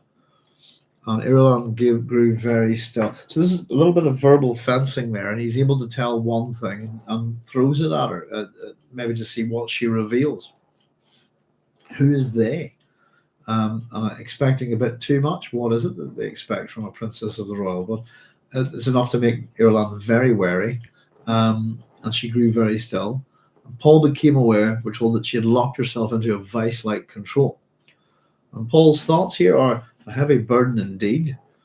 And he wondered, why prescient visions, I suppose, and this is what we're asking ourselves, why prescient visions had given him no glimpse of this possible future? And I suppose we know now that I suppose the Irulan is the conspiracy are being shielded by the guild steersman Edric.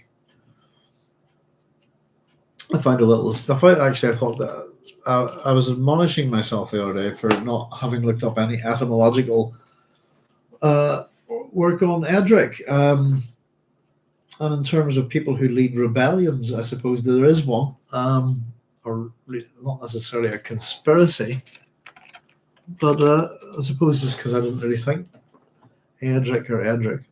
And the one I was thinking of was Edric the Wild.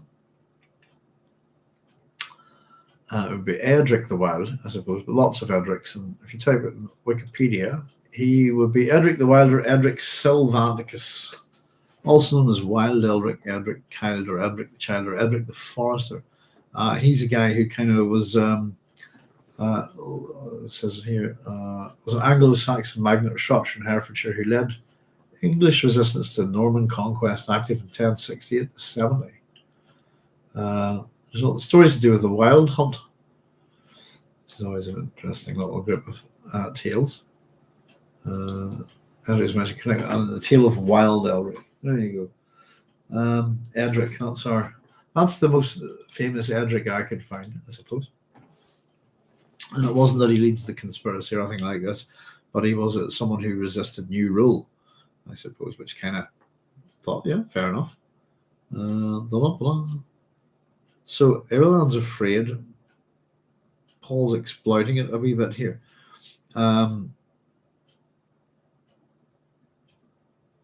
And yeah, Paul's asked the question for us: if you've got all this prescience, why haven't you seen this? Why do you not know what's going on? Irulan slowly, sorry, we're told slowly Irulan relaxed. There's no point in surrounding to fear, no point in retreat, she decided. So I suppose a very funny thing, she talks about the weather.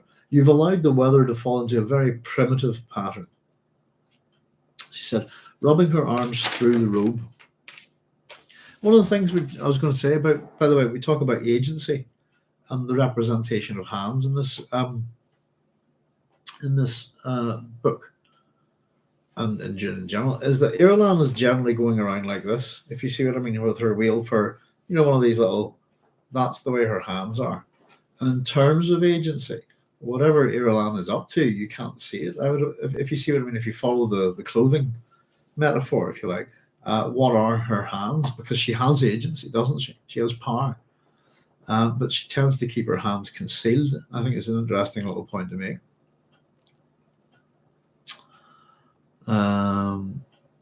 Yeah, it was dry and there was a sandstorm today.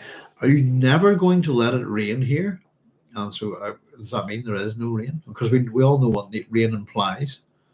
You didn't come here to talk about the weather. And Paul says he felt he had been submerged in double meanings. And indeed, he has. Question he asks himself: was Irulan trying to tell him something which her training would not permit her to say openly? And it seemed that way. It's a good question. And it seemed that way. Yes, it does. So is she trying to say something here about possibly the conspiracy that she's got involved in? Is she that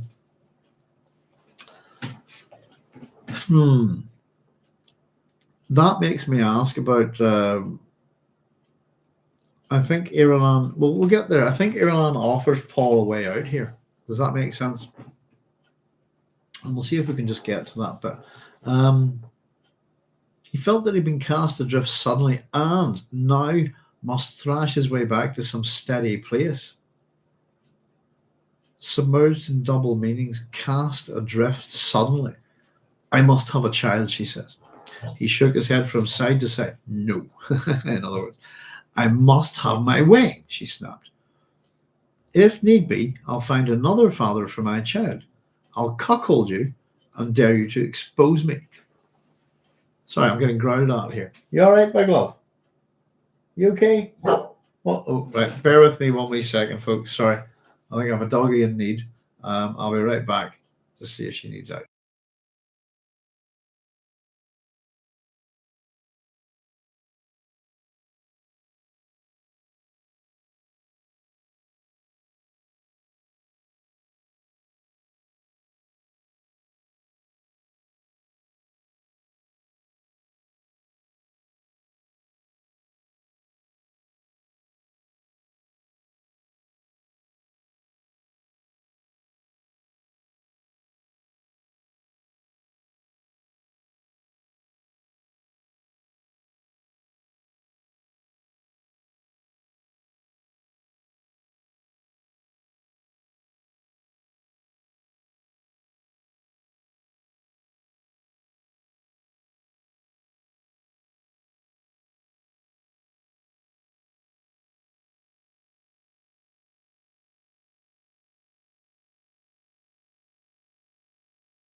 There we go. Sorry about that, folks. Wife's worried about how the doggies out there. Let's see. Where were we? Oh.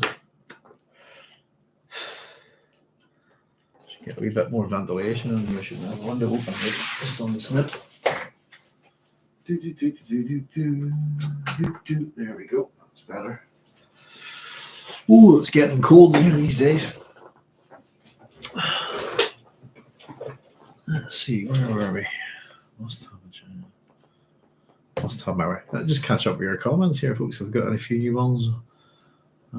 Cynthia St. Paul's memory of his grandfather gave us the pairing of a selfless act of love and amusement. Now we have the pairing of danger and the ridiculous, ongoing theme of the planet's paradox. It's interesting.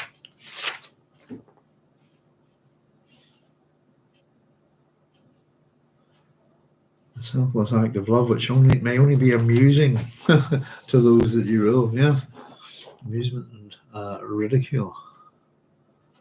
Pairing of danger and the ridiculous, ongoing theme of the planet's paradox. And Lord Clunkson, by the way, where the heck is St. Alia? I mean, in Dune Part 2, seriously. I don't know. I think they've done enough. Very happy chat about the Dune thing. Who was it? I mean, Charon, as in Charon, Charon, Charon, who plays all the the Pokemon stuff.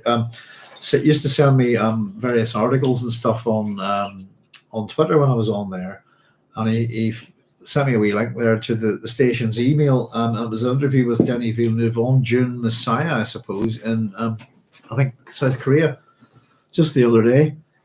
The more and more I listen to Denis Villeneuve and the people involved with the film, the more and more I'm convinced they don't really understand the story at all, to be honest with you, and that they're going to change stuff. And I almost think of Dune as a little bit woke in the wrong way. But I'll say, well, I'm reserving judgment until I see the film, but I'm certainly kind of curious about Chani's part based on the trailer. I think we're going to see Gurney Halleck kill the Beast of Raban. I think I don't know. There's a chance that you might not even see Alia. To be honest with you, but I think so many things are not right about the film. I think a couple of things are really quite stupid that they've done. To be honest with you. But yeah, I don't know. Denis Villeneuve's Dune doesn't feel like Dune to me. Not the way David Lynch's did.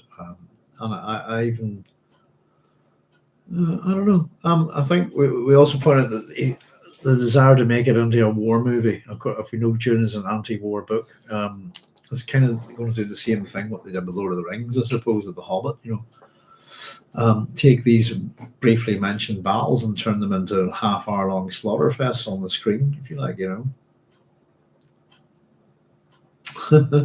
Oh dear, sorry to get off topic. Forget movies, books.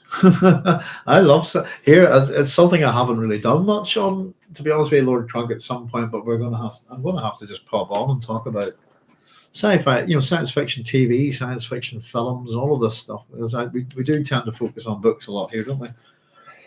But it's all good. I think I found a science fiction fandom musical last night, which I was looking at.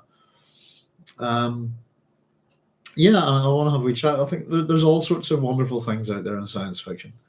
And Denis Villeneuve's vision of Dune, I think the whole to make a visual film, if you like, in that sense, Dune's the wrong story for. I think Dune doesn't suit cinema at all, and I think it's kind of foolish to attempt to make a film out of something like Dune because it's too long. And simply put, cinema has limitations for the human body. I think Dune would much better suit a high budget TV series. I think, and would allow you to do the whole series justice.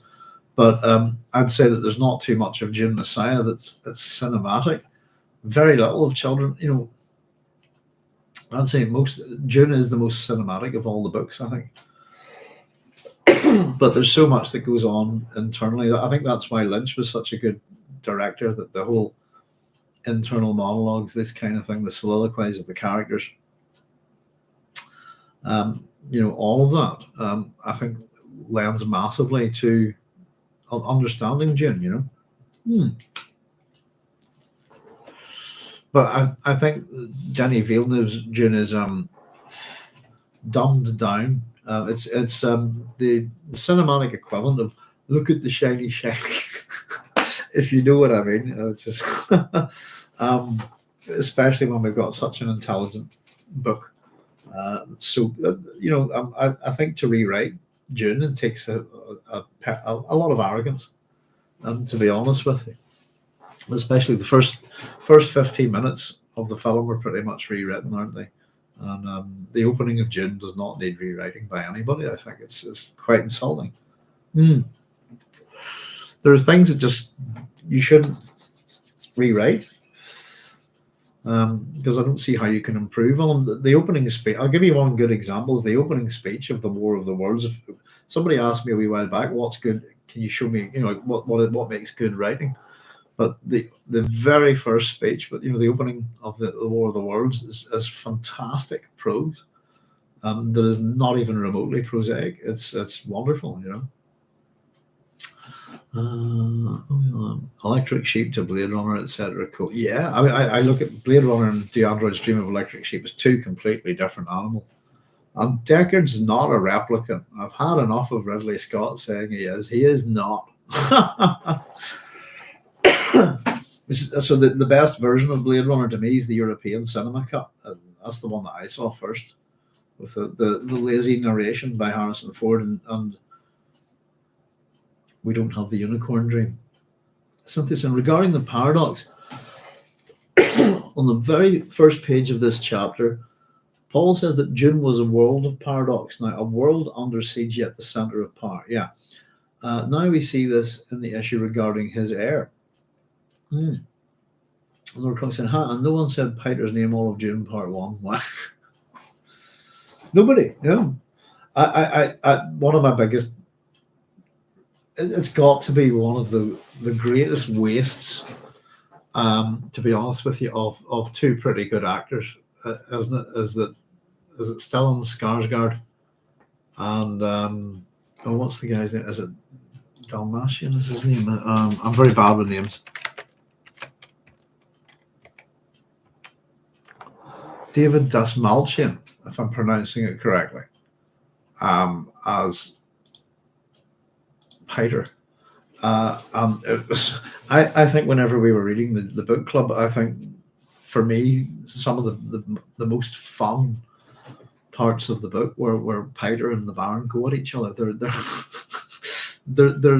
and you get a lot of that with in the David Lynch. That they're a very odd couple, and they're most likely slaughter each other, and all of that's gone. I thought Piter was completely wasted in the film, completely and utterly wasted, and because of that, the Baron's wasted as well. So the only characteristic of the Baron that survived is that he's fat, I think, which is an appalling thing. And I suppose we're sort of seeing this kind of stuff, aren't we, with Doctor Who? We don't want to look at a certain type of individual as a villain because of prior or possible perceived views of disability, for example, or homosexuality within the villain mode, if you like, if you know what I mean. I think the Doctor Who thing's gone a bit. It's a bit. I don't know what to think of it. Not that I watch it very often, anyway.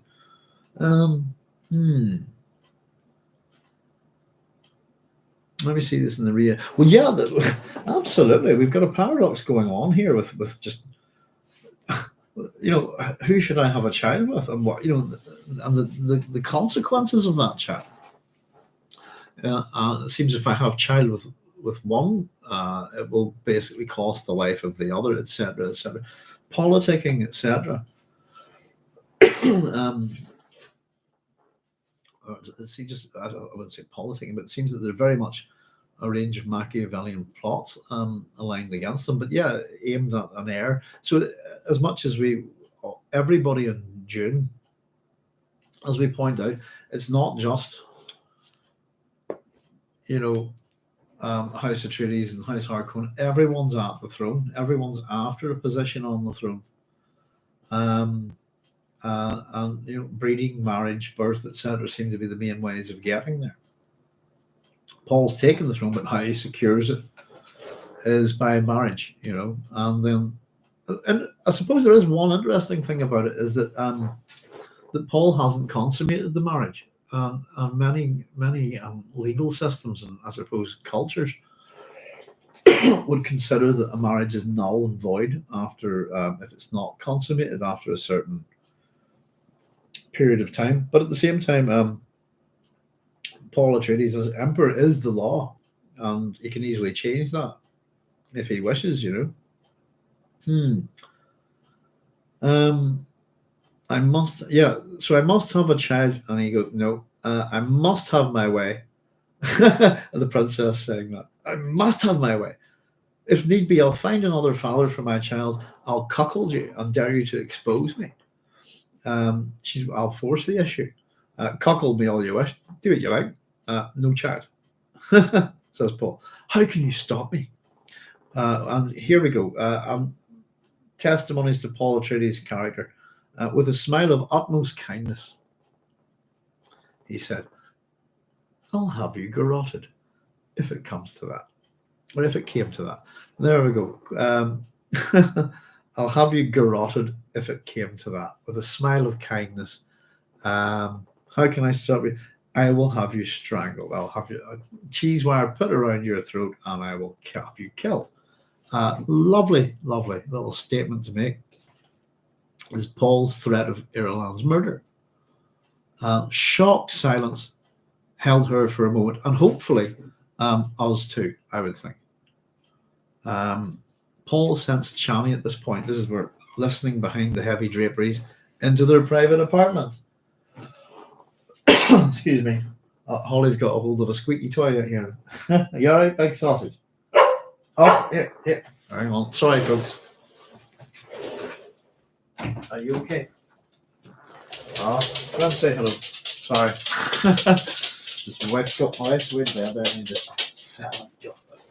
Give us a wee second. Yeah. You want to say hello? Sorry, we have a dog in the doghouse, folks. Right, back up. Come on. Nice to go play. That's a good girl. I'll come and play with you a wee bit, okay? I'll go and play soon. Go play. That was quite funny. She just ran in there in a quick tug of war with the toy, and then she goes, Holly Holiday. Sorry about that, folks. Yeah, I'll have you garroted. I'll have you killed. How can you stop me? Easily. I'll murder you. And it's almost that the kindness, I wasn't too sure if the kindness is to do with the method of execution. That the garroting would be kind. I'm not too sure it would be. Shocked silence held her for a moment, and I put us too, hopefully. And Paul sensed Chani listening behind the heavy draperies into their private apartments. I am your wife, whispered Irulan. Let us not play these silly games. You play a part, no more. We both know who my wife is. So there we go. Regardless of what the public or what history thinks, I suppose that's the statement from Paul about who really is his wife. So Irulan says, and I am a convenience, nothing more. Her voice heavy with bitterness. I have no wish to be cruel to you, says Paul. You chose me for this position. This bit's a wee bit interesting, I think. Not I. Fate chose you. Your father chose you. The Bene Gesserit chose you. The Guild chose you. And they have chosen you once more. For what have they chosen you, Irulan? So again, much is revealed by Paul, I suppose, in the sense that I suppose ultimately what he's revealing here is he can't see what they're up to. But also the statement that Irulan says, "You chose me for this position." Paul says, "Not I. Fate chose you." I think that's not true. I think he's ducking out there. As much as fate chose her, her father chose her, the Bene Gesserit chose her, the Geld chose her. He has also chosen her to be his wife. It's that choice that he makes, and to deny it, I think, is interesting. Not I. I no. You chose me for this position. Not I. No, he did. He's the power, you know. Aaron says, "Why can't I have your child?" Because that's a role for which you weren't chosen. It's my right to bear the royal heir. My father was, and she's interrupted here by him. Your father was and is a beast. We both know he'd lost. We both know he'd lost almost all touch with the humanity he was supposed to rule and protect. And Irulan's response here is, was he hated less than you're hated? And a good question, Paul says. He agreed. The sardonic smile touching edges of his mouth. There's that word that Frank discusses as that those of us that are involved in the myth-making process, if we're involved in it, we should go approach it with a sardonic attitude, isn't it? Grimly humorous. And it is a good question.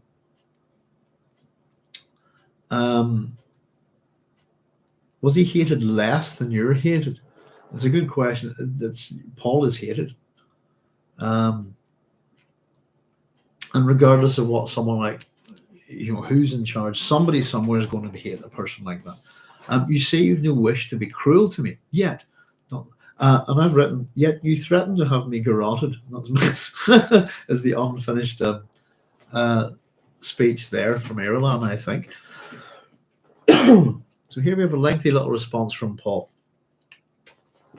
And that's why I agreed that you can take any lover. So these are the conditions of the relationship, but bring no sour-fathered child into my household.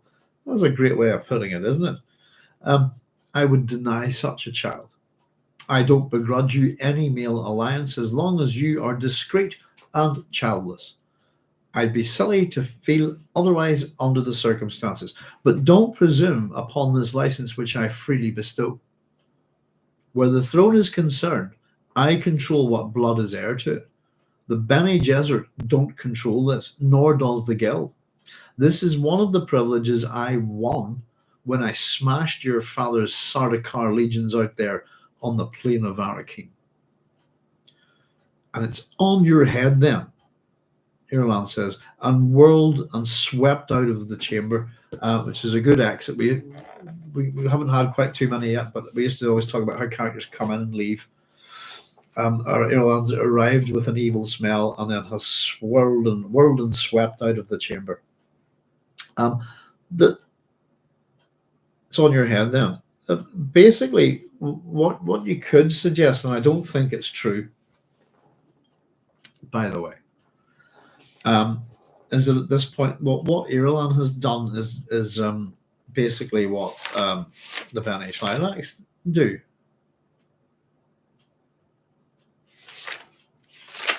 And if I can find it, let me see.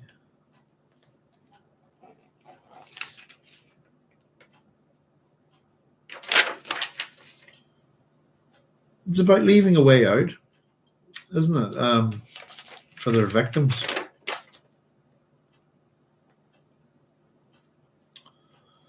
I think I've gone a bit back too far here. Bear with me a wee second.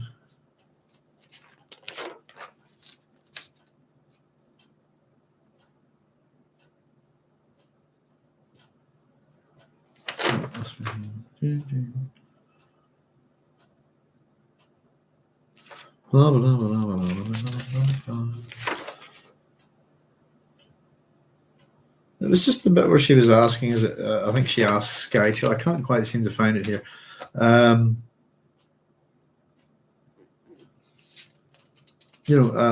victims. And is it true that you always... here we go. I think I found it. It's good that I do these wee things here. Skytail, it said that your Talaxi have an odd system of honor. Your victims must always have a means of escape if they can but find it. Am I a victim? if you see what I mean. I kind of just got the sense, and I don't think it's correct, by the way. It's just me having a little bit of a ponder. But what Irulan's kind of trying to do here is offer Paul a way out, isn't she? Of what the conspiracy is up to. I want a baby. I must have it. She's trying. Why can't I have it? You don't want to be cruel. Come on, what's going on? No baby for you. It's on your head there, and that means okay. That's them. And I think at this point, Irulan's still. So I was going to suggest that that's a Tleilaxu trait, isn't it? And the possibility is that Irulan has been replaced by a face dancer here already. Might exist. It was just a whimsy, though. I think I don't think I could back it up. But it's absolutely possible with any character that a face dancer comes in contact with, isn't it? But I just thought, or maybe it's just that she's picked up a bit of the Tleilaxu thinking. But it's on your head then. In other words, well, fine. You get the sense that if she got what she wanted there, she might have handed over the conspiracy, I think. I don't know if anybody agrees with me.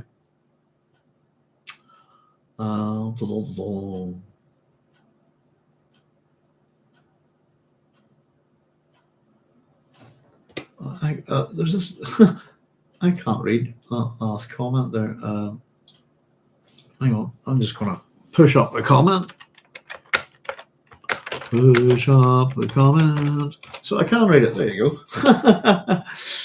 Joseph, I couldn't read what you'd said there, but on the live chat thing, there's like an icon at the bottom and it's covering up the words of the last person that types, which is quite annoying. Very poor design. Baron was also still imposing and devious, super creepy too. Yeah, I suppose. The Baron is that in the book or in the film you're talking about, Joseph? I think that he's imposing, isn't he? As you say, comes across as a bit evil, but there's a lot. I don't know. The Barons are really fun. I thought he was kind of a lethargic Baron, to be honest, as well. The Baron, as much as he's a big fat man, he seems to be quite mentally alert, if you like, agile in some ways. But I think the portrayal of the Baron in David Lynch's is really good. David Lynch's too. I think that's the portrayal to beat, really. It was a wee bit too unhinged, doesn't he? Excuse me. Let's see. On your head then, right? And we're back to the present now. Paul remembering that encounter now.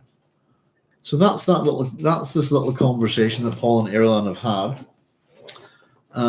in the file-smelling room of the salon, and Chani has been listening. So we've cut back to that. Now we're back to the present, as we want to do with Dune. We do move around in time.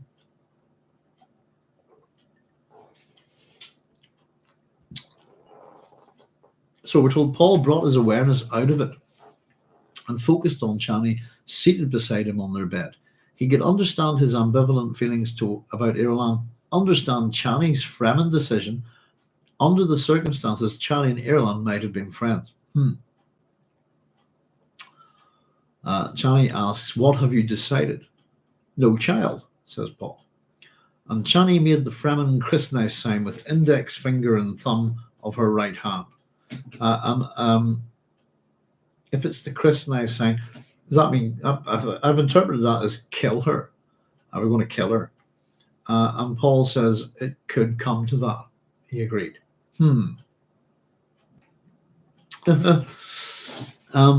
Chani says, "You don't think a child would solve anything with Irulan?" And Paul says, "Only a fool would think that. I am not a fool, my love." So that's the second admonishment from Chani. Only a fool would think that. I am not a fool, my love. You don't think a child would solve anything with Irulan? Again, I think these questions are loaded. Anger, we're told, possessed him. Again, the main emotion we see with Paul tends to be anger. Excuse me, anger or wonder, I think. But anger seems to be dominant here in this chapter.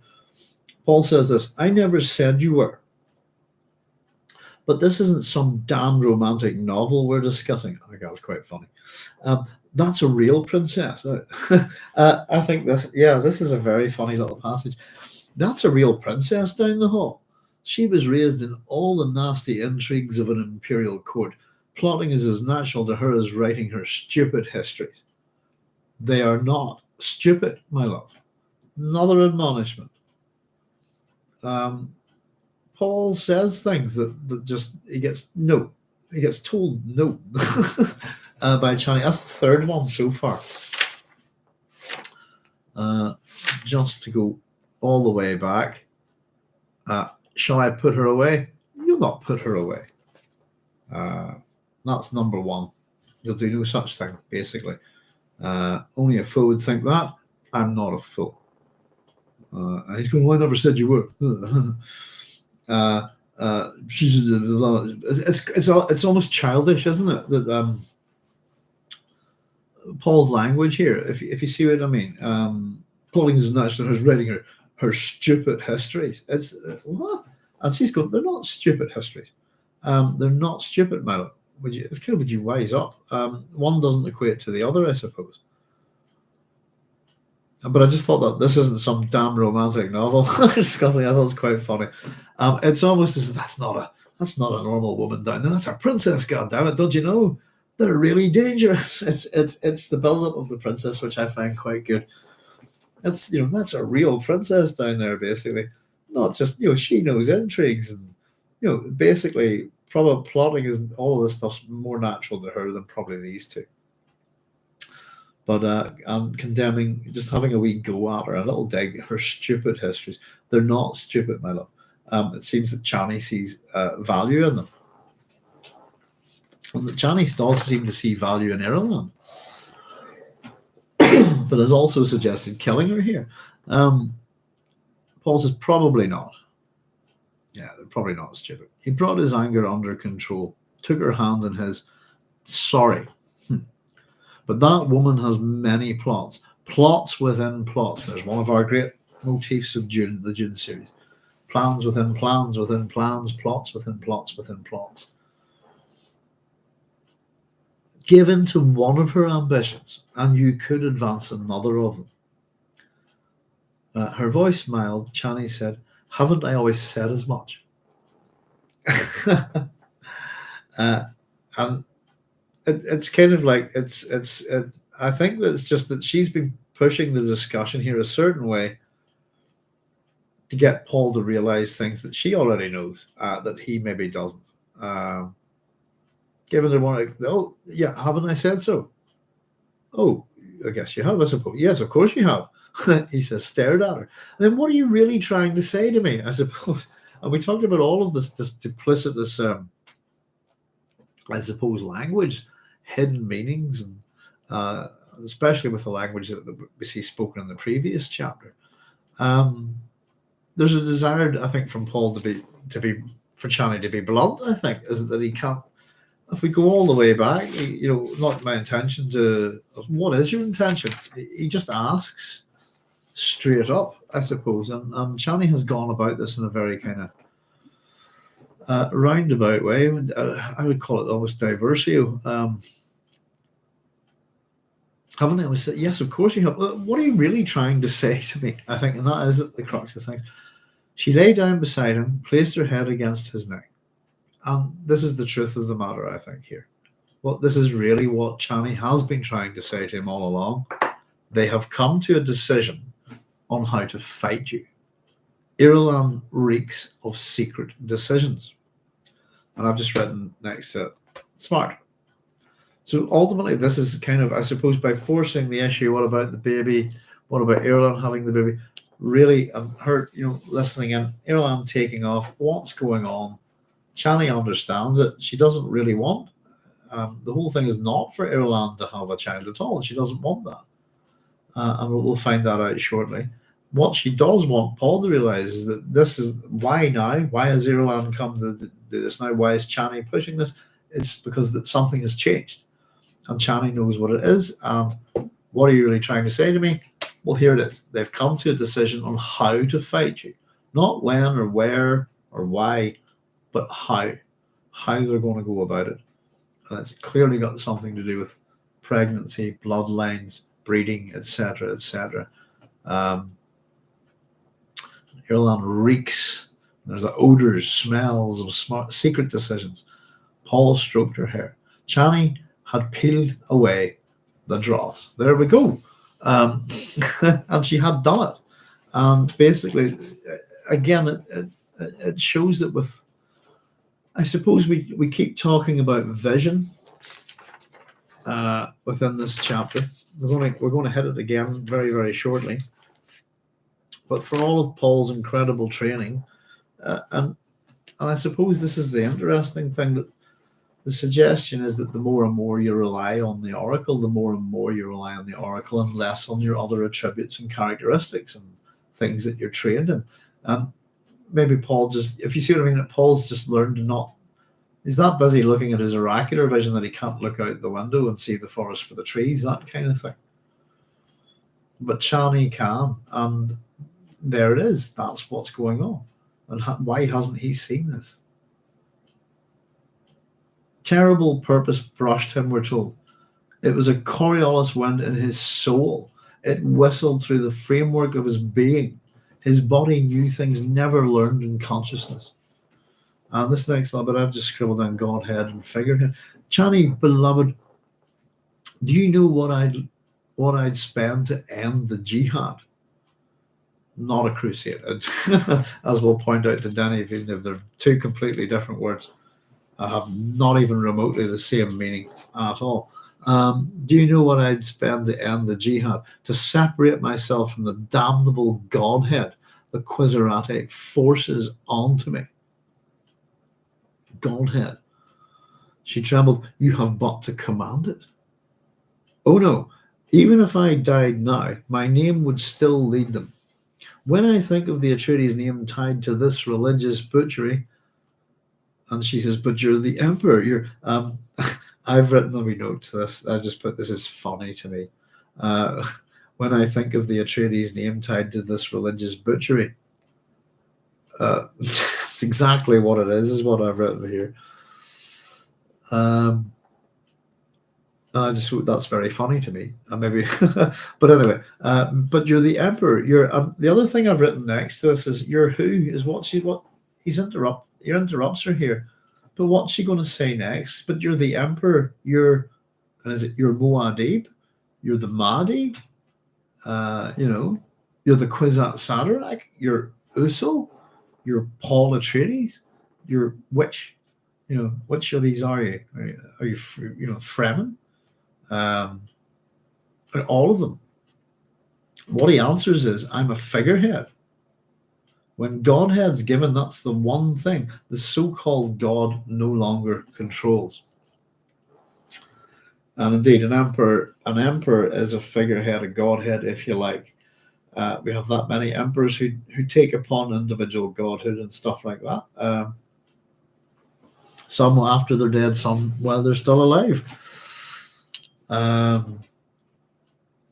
And yeah, it's the so-called God no longer controls. He has no control of how,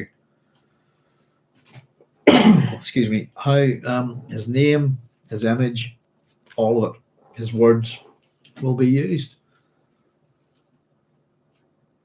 And I figure when Godhead's given, I suppose we'll go this with the idea of Paul being the prophet, if you like, and how he could be a god here. He could be the God Emperor, but he's not. And I suppose ultimately the flaws of him, the flaws that are in him will make sure that the Fremen won't see him as a god, but as a prophet who makes way for his son, the God Emperor, who is a god. So a bitter laugh shook him. He sensed the future looking back at him out of dynasties that he not even dreamed. He felt his being cast out, crying, unchained from the rings of fate. Only his name continued.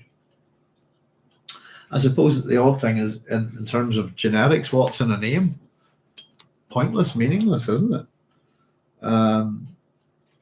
thinking about writing trying to write a kind of Cthulhu story and based in some interesting places that I know of in Ireland, and kind of I thought I'd maybe try to write a Cthulhu story about Crom Croch. Hmm.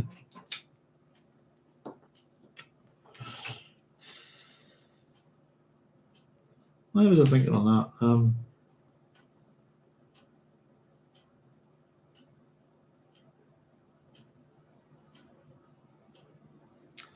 I don't know. Sorry, I just had a little segue in my head there. Yeah, I'll get back to it. It's maybe pop in there. Sorry, sometimes my head just drifts. I had a point to that, but I can't remember what it was. But yeah, the control is gone, isn't it? And this is how we make gods, we make prophets, we make religions. We take individuals and we ascribe to them certain abilities, etc., and we place them into a certain state. If you look at someone like Hercules, for example, you can look at Heracles as a man, if you like, and then there's the point where I suppose he's meant to be semi-divine. You can look at him as a hero, and ultimately, you can look at the hero cult of Hercules or Heracles, but he ends up being a proper Olympian, proper divinity, and he's a good example of looking at a hero who goes through the process of figurehood to godhead, if you like. Godhood, even godhead, figurehead. God at the head of a religion, a figure at the head of a religion, this kind of thing.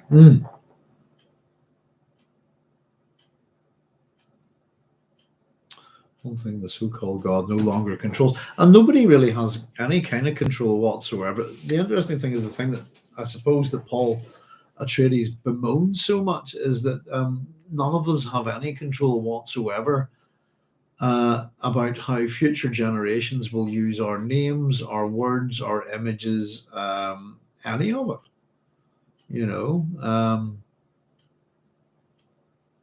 And what is it? A good example is Churchill said that, I think, is history will be kind to me because I intend to write it, and he's very wrong.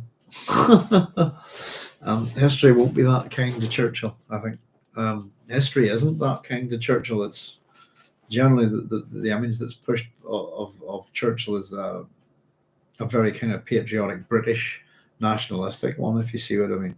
But he's a real asshole. And a mass murderer, and probably a war criminal by today's standards, if you see what I mean. Yeah, not a nice person at all.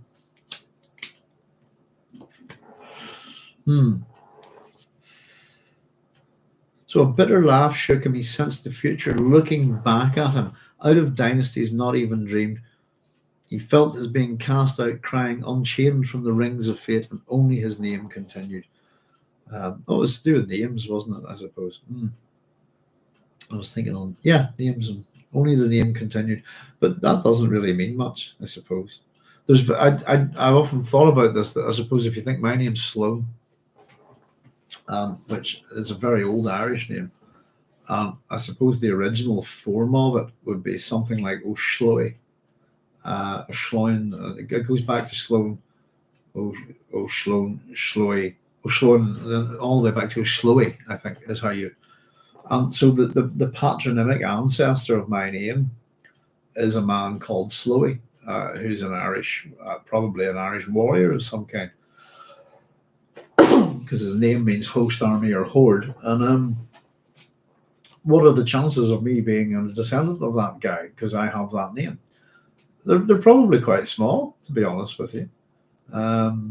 If you see, what's in a name? If you look at the way some of the Japanese companies they adopt people, don't they, to run the business?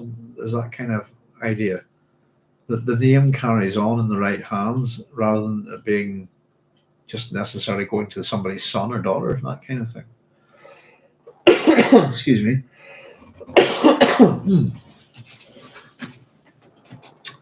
And here we go. So this rings a little bit Similar to the speech that Paul had with Irulan, when she says, "You chose me for this position, not I. Fate chose you, your father chose you, the Bene Gesserit chose you." We have this little thing here. I was chosen, perhaps at birth, certainly certainly before I had much say in it, I was chosen. You can have easily said, "Oh, it's fate," etc. Then unchoose is what Chani says to me. Make a choice yourself. His arm tightened around her shoulder, and Paul says, "In time, beloved, give me yet a little time." Now, I think that's very important right there. The whole thing, I'm a figurehead, blah, blah, blah, I was chosen, unchoose, is what she says to him. His response is, "In time, beloved, give me yet a little time." Now, I've written as a very important, is that prophetic? Will he unchoose? Is he saying, "Okay, I will, but give me a wee bit of time to sort stuff out there"? And if that's the case, then that little bit there is really, really important in terms of what we understand about Paul as a hero and where that journey is going to take us. And ultimately, as I said, if we think about those three messiahs that popped up at the same time, Valentine Smith, Frodo Baggins, and Paul Atreides, I'm not too sure. I'm going to have to how the things work out for Valentine Smith. I wouldn't put him maybe in the same category, but both Paul and Frodo are tragic heroes, and they fail in what they do. And if we want to look at them as messiahs, then we have to look at them as much as people talk about rather stupidly. I think we've pointed out enough the white savior discussion, especially when Paul's not white and he doesn't save anyone. He ends up wiping them all out. Or the consequences to the Fremen are that they get wiped out eventually, aren't they? But this is a suggestion that where does Paul feel is about what Leto the Second's criticism as a father, I suppose, is that he doesn't commit to this, doesn't he? Is this the moment where he's going, "I will turn away from this"? Unchoose to do this.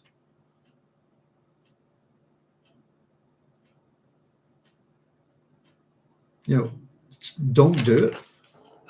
In time, beloved, give me yet a little time. And unshed tears burned his eyes. Bit of Fremen control there. He's not wasting moisture on his own self-pity, perhaps. I don't know. Chani says, "We should return to Siege Tabar. There's too much to contend with in this tent of stone." And Paul nodded, his chin moving against the smooth fabric of the scarf which covered her hair. The soothing spice smell of her filled his nostrils. I'll just put feet next. I'm sorry, I was having a lot of fun with the feet thing. when you take as many notes as I do on these things, you gotta play with little games in your mind sometimes just to have a bit of a giggle. But yeah, it just occurred to me that the smell of Paul's feet lingered with me throughout this chapter, even though Frank didn't really do too much writing in that direction. So Sich, the ancient Chakobsa word, absorbed him. And again, this is sort of re-establishing some of our world building and our mythopoeia, etc. A place of retreat and safety in a time of peril. Chani's suggestion made him long for vistas of open sand, for clean distances where one could see an enemy coming from a long way off. The tribes expect Muad'Dib to return to them, is what Chani says, and lifted her head to look at him. "You belong to us." And I think that's... I forgot to highlight that little bit of dialogue there with the rest of it. There we go. "You belong to us." Possessive, isn't it?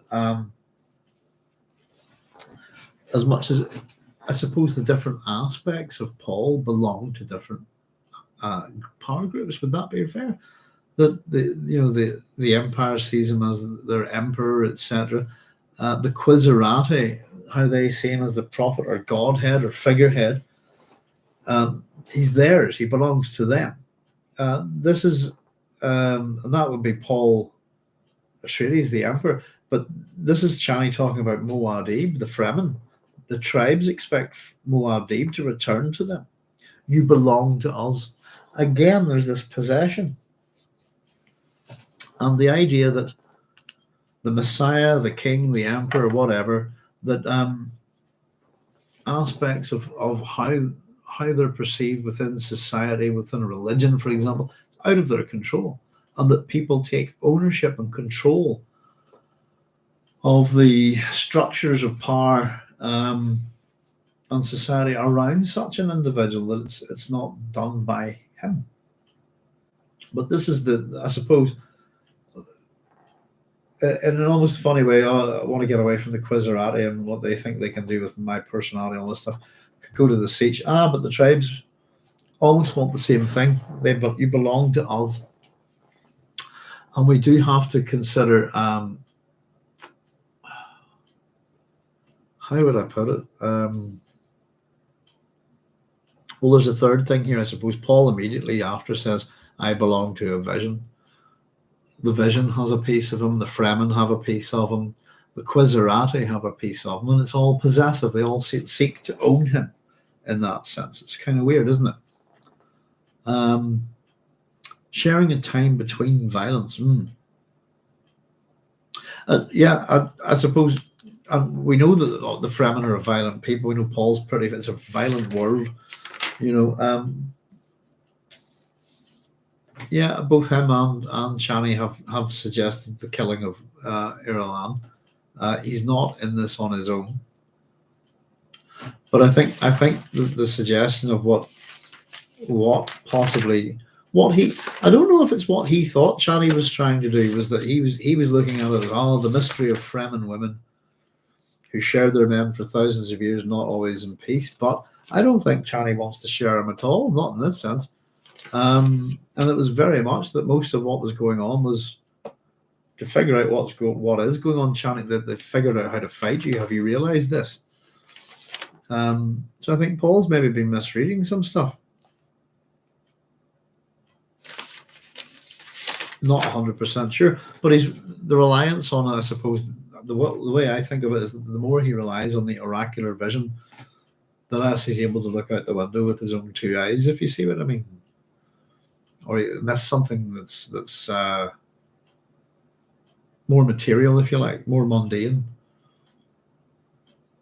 Jihad. He thought of the jihad, of the gene mingling across parsecs, and the vision which told him how he might end it.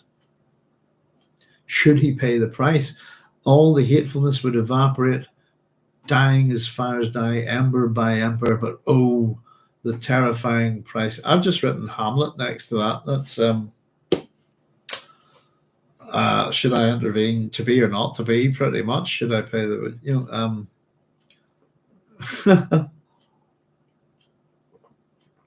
and it is a character that's overlapped onto Paul Atreides. But I got a real sense of Hamlet there, that just all those, the thoughts. Heavy thinker is our Hamlet, not much on action. And Paul's thoughts here, I think, are a little bit self-indulgent, are they? They're a little self-pitying, but can we deny him that, I suppose? I never wanted to be a god. I wanted only to disappear like a jewel of traced dew caught by the morning. I wanted to escape the angels and the damned alone, as though by an oversight. That's what I want, isn't it? Will we go back to the siege? She pressed. Yes, he whispered, and he thought, I must pay the price. Chani heaved a deep sigh and settled back against him. What is the price he's talking about, I wonder? Excuse me. So Paul says, I've loitered. I got the sense that this is about this middle ground that this middle ground that was kind of like a wasteland that was pointless to him. And he saw how he'd been hemmed in by the boundaries of love and the jihad. Isn't that nice? Love and the jihad. That sounds like a good title for a book.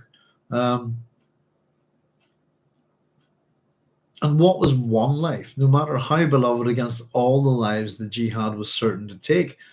Could a single misery be weighed against the agony of multitudes? Chani's love, questioning. He put a hand against her lips. I'll yield up myself. I'll rush out while I yet have the strength, fly through a space a bird might not find. It was a useless thought, and he knew it. The jihad would follow his ghost. So yeah, the idea that I suppose that the gap for him to escape this is very small, very narrow. And I'll give up myself. I'll rush out when I have the strength.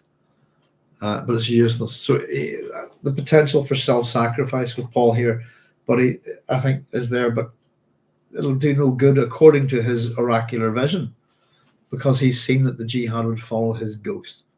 What could he answer? How explain when people tax him with brutal foolishness? Who might understand?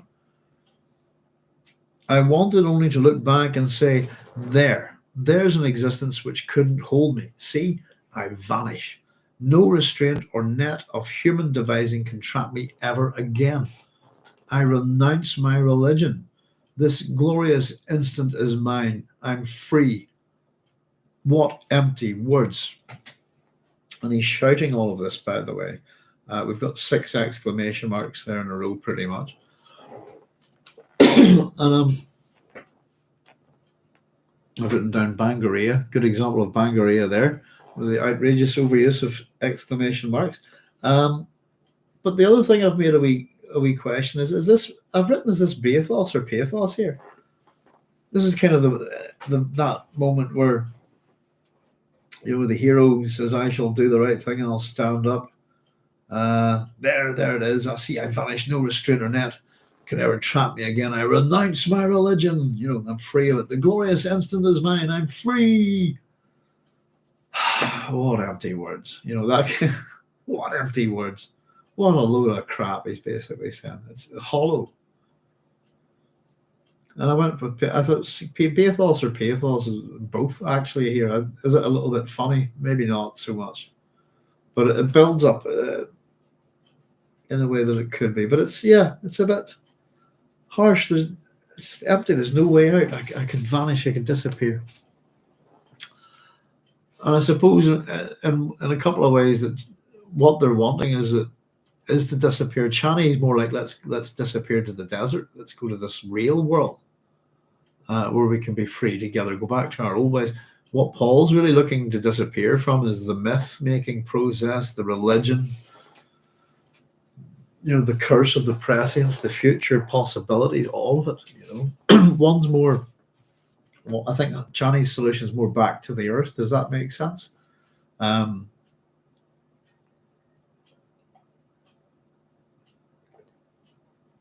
Difficult to meme out a jihad.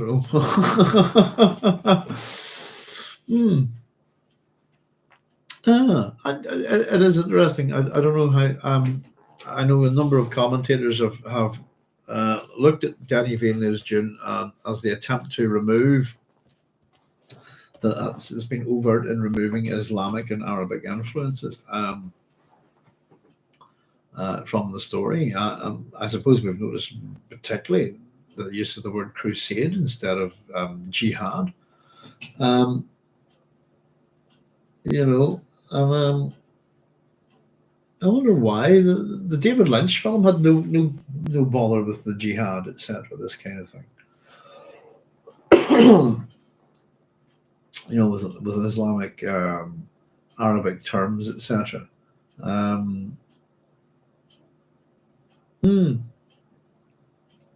I think it's quite strange. Yeah, Dune is being made into something that it's not. I think, and it's interesting because I do think that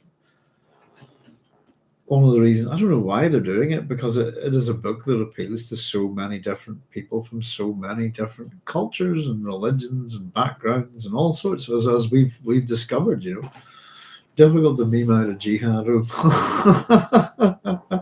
Oh, Paul. I'm sure we could find a way. Create a jihad meme. I suppose the South Park did it, didn't they? Bigger, longer, or what do you call it? Team America, I think, did a good job on that. I think it's very funny. Damn brutal. Who might understand? Um, what empty words? Chani says a big worm was seen below the shield wall yesterday, more than 100 meters long, they say. Such big ones come rarely into this region anymore. The water repels them, I suppose. They say this one came to summon Muad'Dib home to his desert. And she pinched his chest. Don't laugh at me. And he's going, I'm not laughing. I have a question here. And is Chani lying? Simply put, we'll see if we can back this up in a good, not in a bad way, but she says the words they say about this worm, more than 100 meters long. They say, water repels them, I suppose. They say this one came to summon Muad'Dib home to his desert. If we follow this on through, I think that Chani is trying to hide the fact that she's been to the shield wall yesterday, out into the desert, and she's trying to say that's so I've been told, if you see what I mean, this kind of thing. So I'm not like, what we have next is about the persistent Fremen mythos. So Paul was caught by the wonder at the persistent Fremen mythos, felt a heart constriction, a thing inflicted upon his lifeline, Adab, the demanding memory. So this memory is, hey, pay attention. And here is this memory. He recalled his childhood room on Caladan, then a dark night in the stone chamber of vision. It had been one of his earliest prescient moments. Felt his mind dive into the vision, saw through veiled cloud memory, a vision within vision. Visions within visions within visions. A line of Fremen, robes trimmed with dust. They paraded past the gap in tall rocks. They carried a long cloth burden. And Paul heard himself say in the vision, it was mostly sweet, but you were the sweetest of all. So they're carrying a body here. And Adab released him. Chani says, you're so quiet. What is it? She's whispering. Paul shuddered, sat up, face averted, doesn't look at her. You're angry because I've been to the desert's edge. And I put, that's the they say bit. He shook his head without speaking. So I said, no, I only went because I want a child. Paul, unable to speak, felt himself consumed by the raw power of that early vision. So I've drawn a wee line back up to that. It was mostly sweet, but you were the sweetest of all. The raw power of that early vision. What makes him unable to speak is that's the funeral of Chani he's seeing. Terrible purpose. In that moment, his whole life was a limb shaken by the departure of a bird, and the bird was chance, free will. And Paul's thought is here.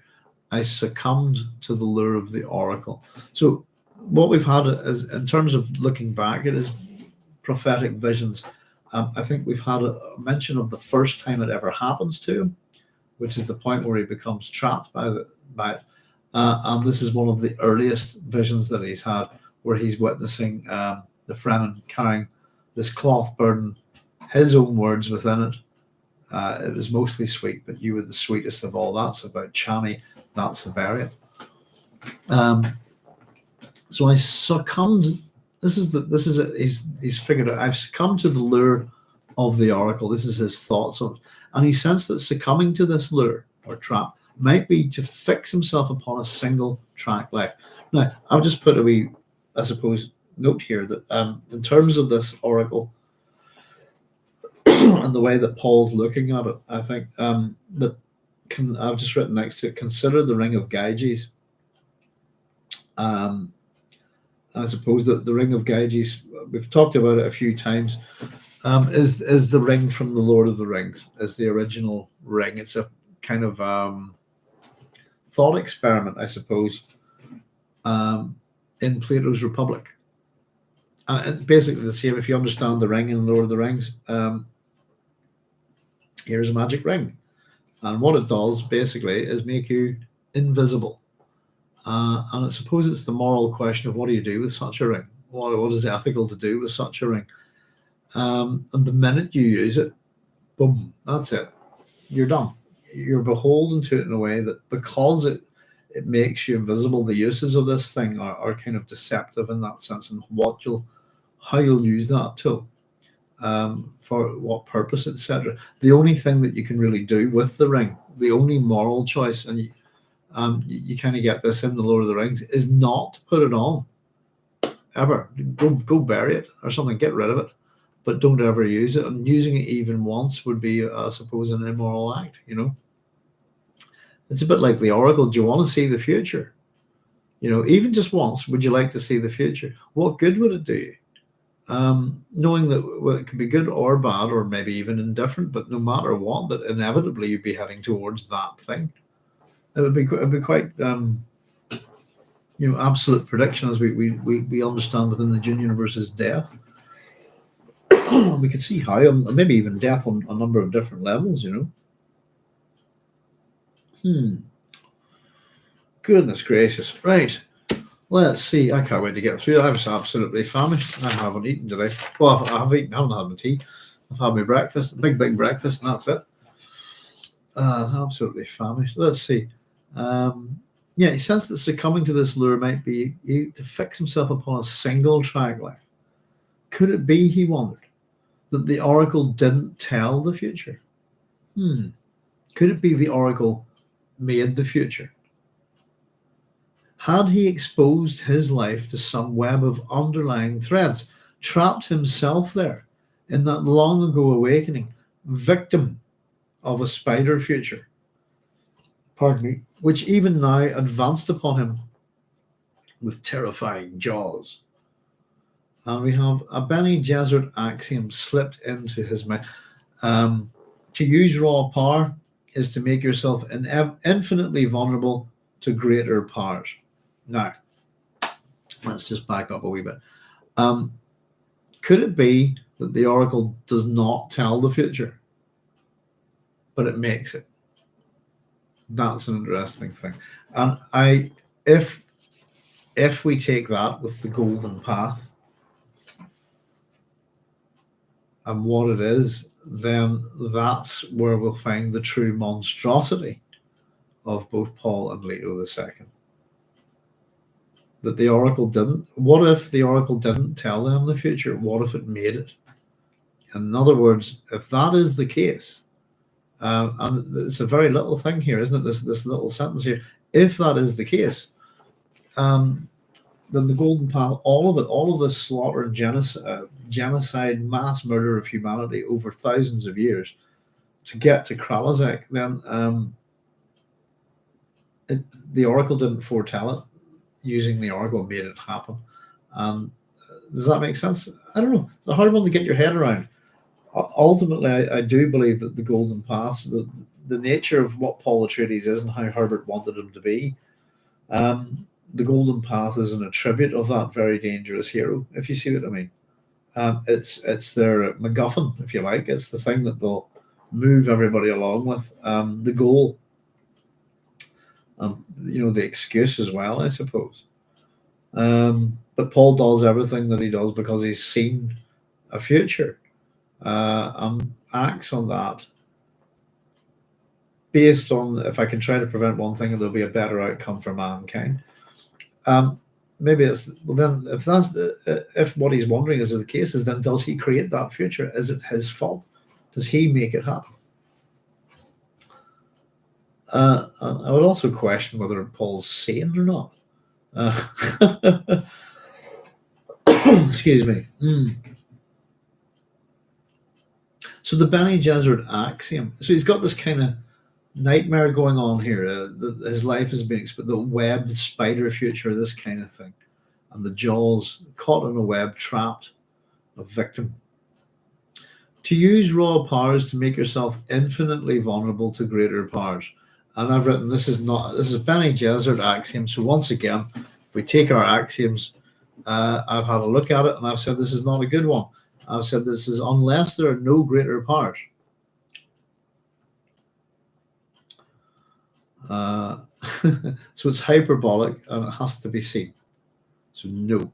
I've written no next. Is to use raw powers to make yourself infinitely vulnerable to greater powers. So what if there is no greater power? What if you are the greatest power?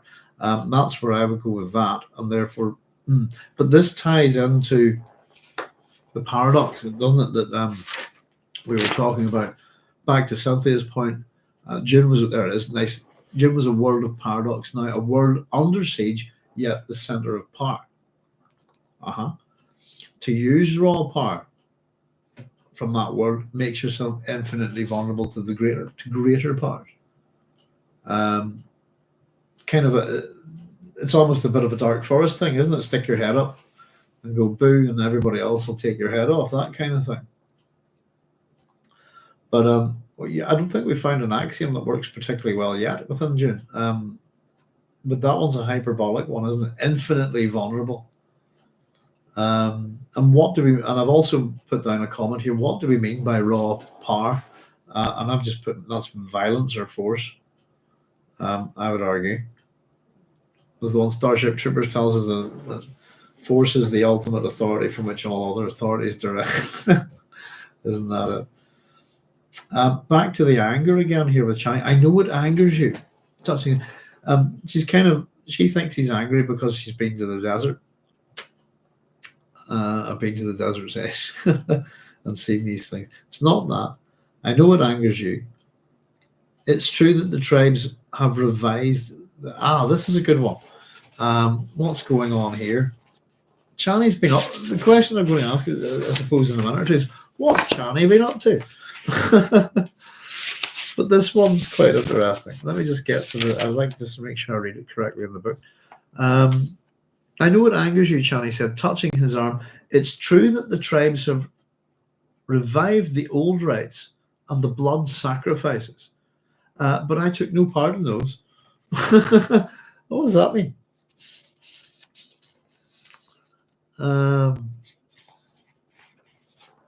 Blood sacrifices. And you kind of get the suggestion. I know that Dune has kind of presented the Sardaukar as doing that kind of thing, haven't they?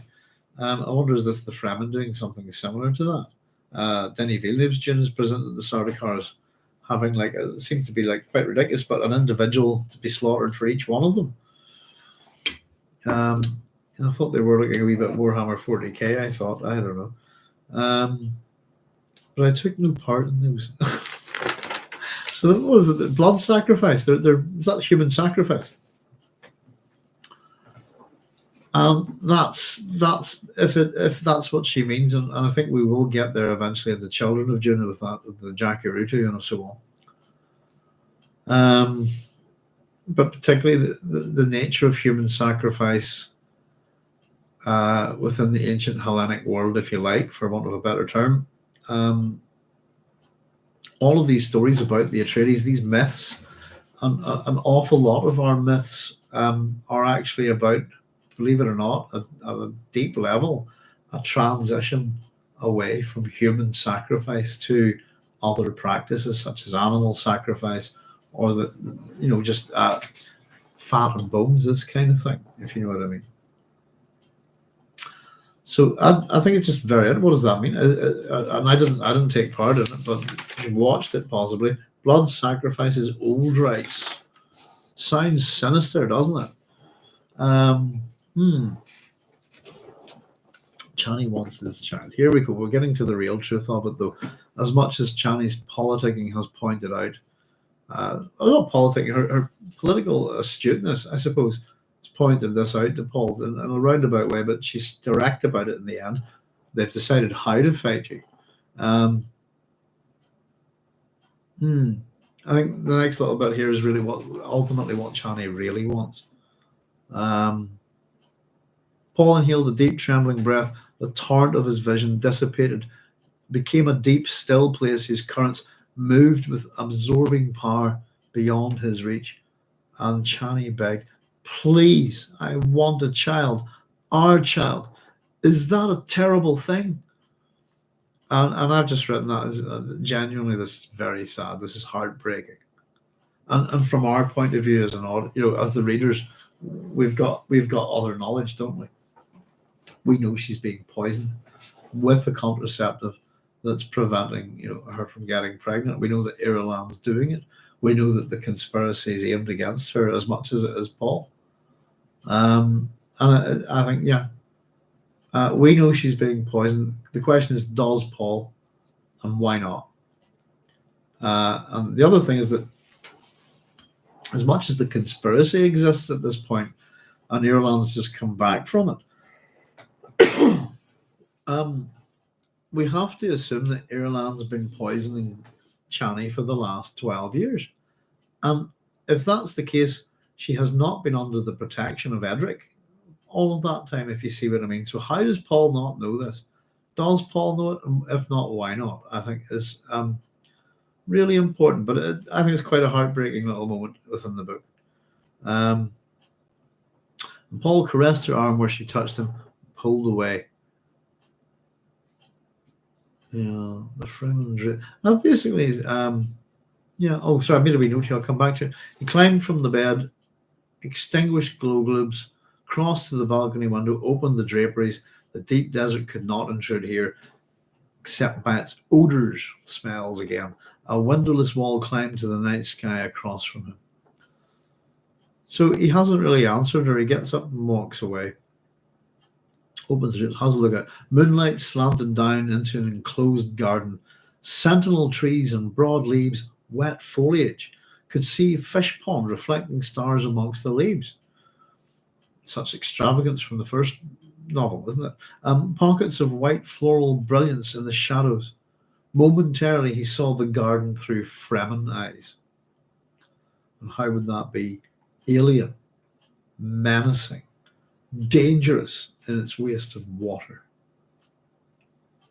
So he's gone completely drift here, hasn't he? She's sat and begged him. In fact, but not huffed and puffed and threatened and pouted like Irulan. Just it's quite heart-wrenching, isn't it? Please, I want a child, our child. Is that a terrible thing? And of course, it's not, is it? It should be what every couple should be able to have if they want. It's not always the case, but it really is quite heartbreaking, I think, and it really does build. I think how Herbert directs our sympathies towards Chani is very, very important in this book. And I'm enormously sympathetic towards her. She's still Chani, she's still smart, and she's still very dangerous. But she's also a mother who's lost a child and who's been denied being a wife to her partner, if you see what I mean. For political reasons. It's Chani's life, I wouldn't say, is going great for her at this point, So that's me stop this wibbly wobbly monitor there. Paul's thoughts at this time are of the water sellers. The way destroyed by the lavish dispensing from his hands. Agency, power. He'd slain their past. He's killed their past. Sorry, I missed the line there. They hated him. He'd slain their past. Killed their past, their tradition, etc. And there were others. These are candidates for people who would hate them. Even those who'd fought for the souls to buy precious water, who'd hated him for changing the old ways. An ecological pattern dictated by Muad'Dib remade the planet's landscape. As the ecological pattern dictated by Muad'Dib remade the planet's landscape, human resistance increased. I thought that was quite interesting. I was able to put a traffic light on that, if you see what I mean, on that little green, amber, red little set of statements. An ecological pattern dictated by Muad'Dib is the green. It remade the planet's landscape. Orange, human resistance increased. Red. And again, Muad'Dib, not Paul. Again, I think there's different aspects to Paul's character now with different names. Who is he really? So Paul's thoughts are: was it not presumptuous to think he could make over an entire planet, everything growing and how he told it to grow? everything growing where and how he told it to grow. Even if he succeeded, what of the universe waiting out there? Did it fear similar treatment? Another good question. Is everybody kind of watching what's he up to here? Is he going to do the same thing to us, you know? To overcome it, I'll get to the next couple and I'll check the comments, folks. Let's see. Paul abruptly closed the draperies, sealed the ventilators, and turned toward Chani in the darkness and felt her waiting there. Her water rings tinkled like the alms bells of pilgrims. He groped his way to the sound, encountered her outstretched arms. Chani says again, "Beloved, have I troubled you?" And her arms enclosed his future as they enclosed him. Not you. No, not you. And I've written there at the end, is that a lie or is it the truth? And it's interesting, I think. And we've come to the end of that chapter. I've written kind of just a few things here, just at the bottom. Is everybody, to a level of some sort dishonest or duplicitous with their language in this chapter? Of course, we have that carrying on from the chapter before. It's about what they really want. Irulan wants Paul's baby. Chani wants Paul's baby, not Irulan's. Not for Irulan to have it. And Paul wants freedom from the jihad, and Chani and freedom. And at the end of this, I've written, Paul did not wash his feet. Bad hygiene.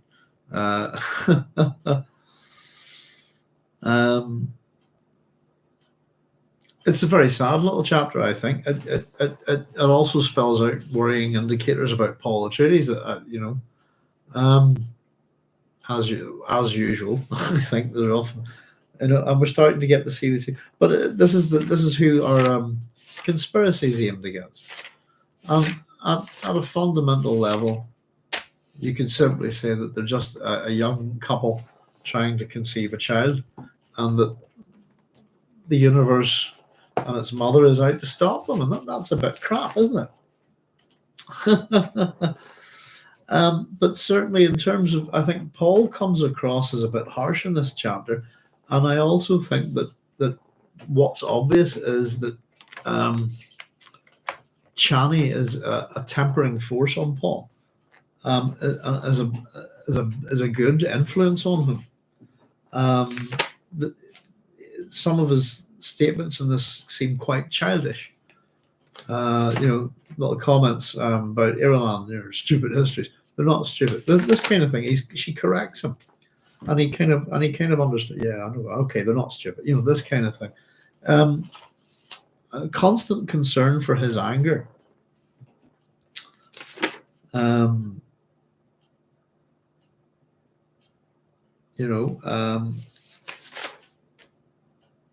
Chani. And certainly in terms of as much as Irulan is sort of that's not that's no ordinary woman, that's a princess. I think it's very funny. But indeed, the Irulan should be very nifty at all this Machiavellian politicking. In fact, I don't like using the word politicking when ne'er-do-wells are at their business. But scheming, I suppose. But it seems that certainly within how Paul views Chani's abilities, whether his view of them is correct or not. Because ultimately, I think his view of them is wrong here. Oh, Chani, she looks at figures and knows all of these, this, that, and everybody's names. Ultimately, what does Chani want? What's she trying to say? I want a child. Our child. That's what it's all about for her.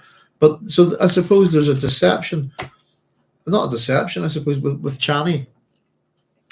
An attempt by provoking an issue. Chani provokes the issue with Irulan and the child to see where Paul's mental state, that's not his mental state, sorry, where his decision-making process is with that. But it shouldn't reaffirm anything that she doesn't already know. I will let Paul and Chani. But at the same time, it really is her way of going, have you noticed this yet? Did you get it? And I've already said this. It's kind of waiting. It's trying. Paul needs to catch up, and that's what Chani's doing here, getting him to the point where she can say to him, or he can go, "What are you really trying to say?" They've come to a decision on how to fight you. Irulan reeks of secret decisions. That on one level. But what does Chani really, really want to say? I want a child. Our child. Is that a terrible thing? And as much as so, I honestly don't know about how Paul. I think when we're getting told about the Fremen women's attitude to their men over thousands of years, we're getting that from Paul's kind of point of view, and it's something that's probably been explained to him, probably by the Fremen men. I'm not too sure. Key aspects of this: the limitations of prescience in this chapter, vision. Pregnancy is a big part of this, I suppose, and the deception and disguise, and fundamentally the character of Paul. I come out feeling a lot more sympathetic towards Chani than I do towards Paul or Irulan in this chapter. And it's interesting that as much as we get framings of characters, usually 4, so that we can kind of put them on northeast, southwest compass points, we only have the 3 characters in this chapter. And in some ways, I suppose, both female characters acting towards, with the need for a child by Paul.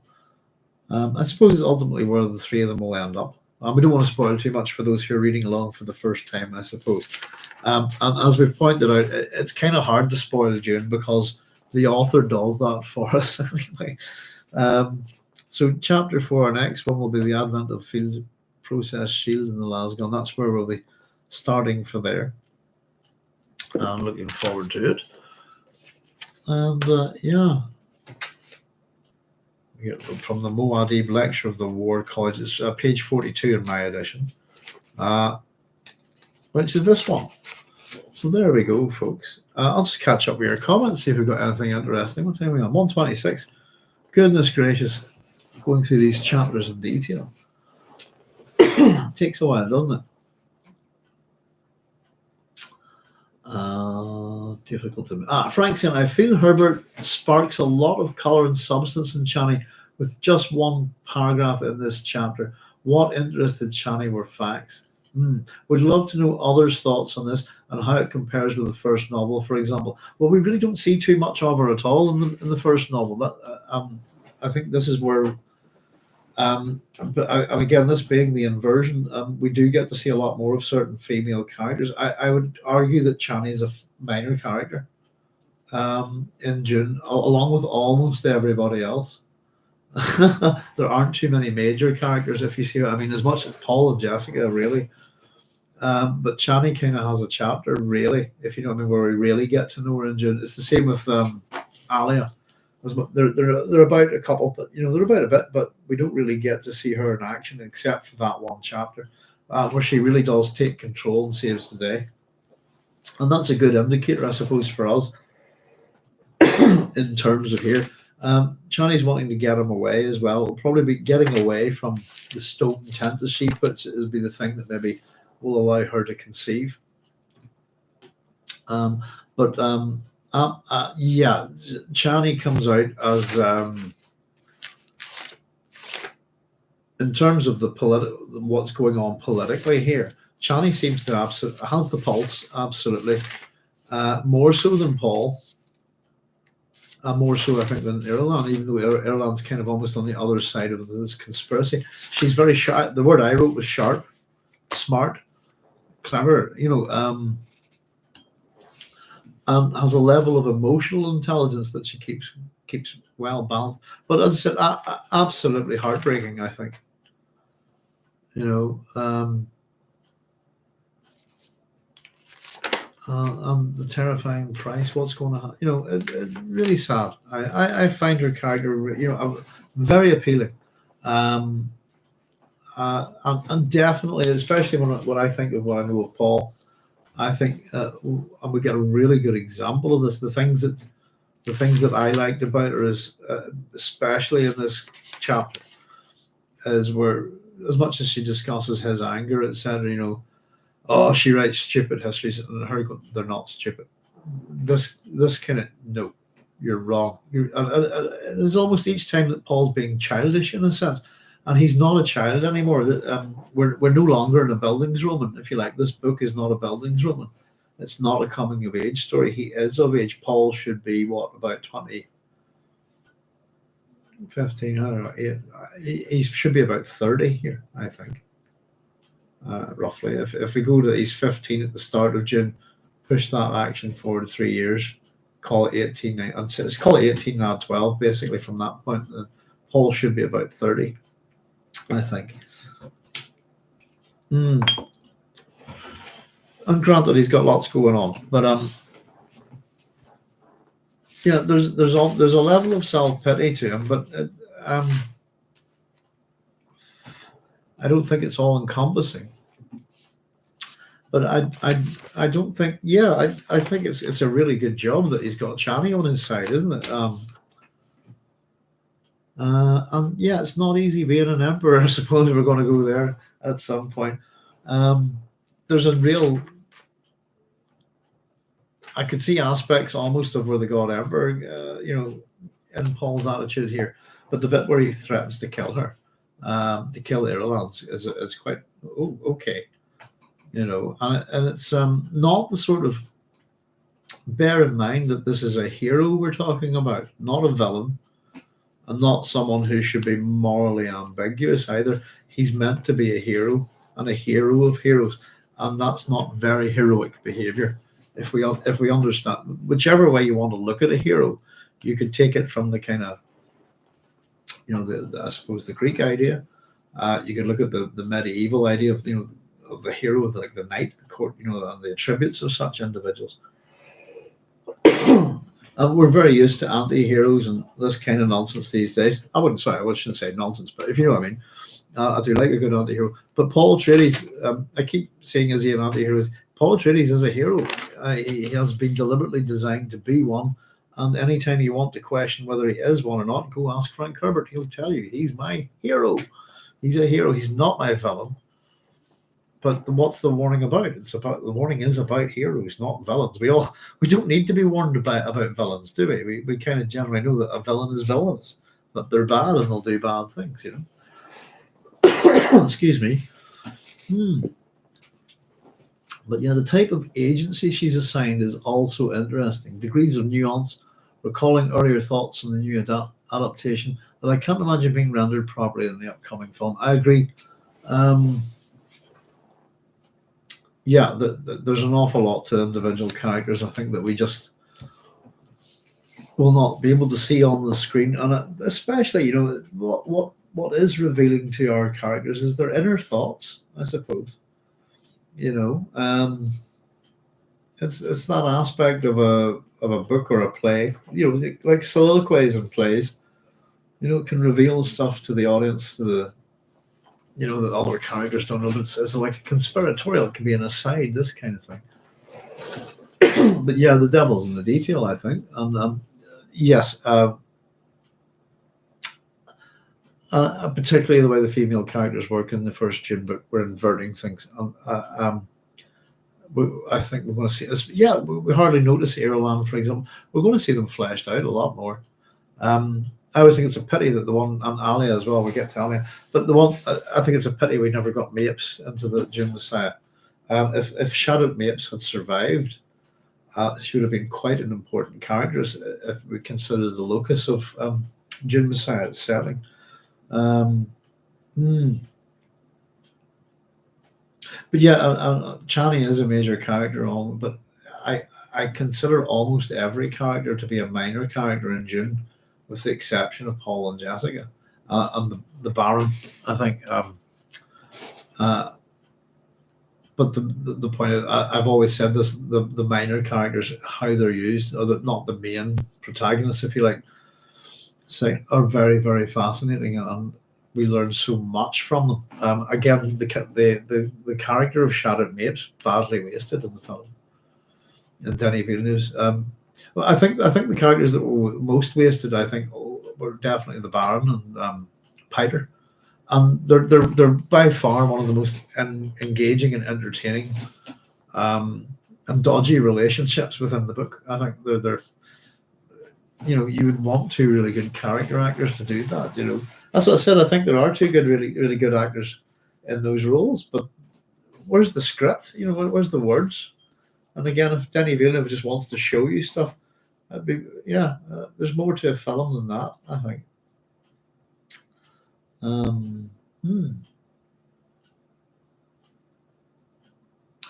So there's in the raw spice essence spelled in the family salon, maybe a clue, to Chani's likely participation in the ancient rites.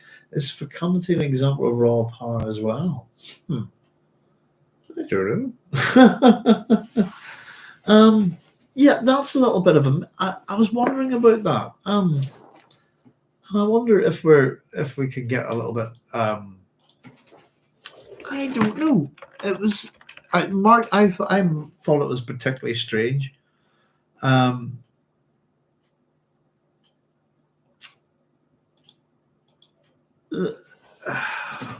I'm wondering because again, it's been a while. It's been a long time since I've read Dune Messiah, Cynthia, so I can't remember correctly. But I'm trying to remember what is the nature of the poison, if it's revealed, the contraceptive that she's taking. The raw spice, and it's unchanged, isn't it? Included Chani's likely participation in the ancient rites. Is fecundity an example of raw power as well? I don't see why not.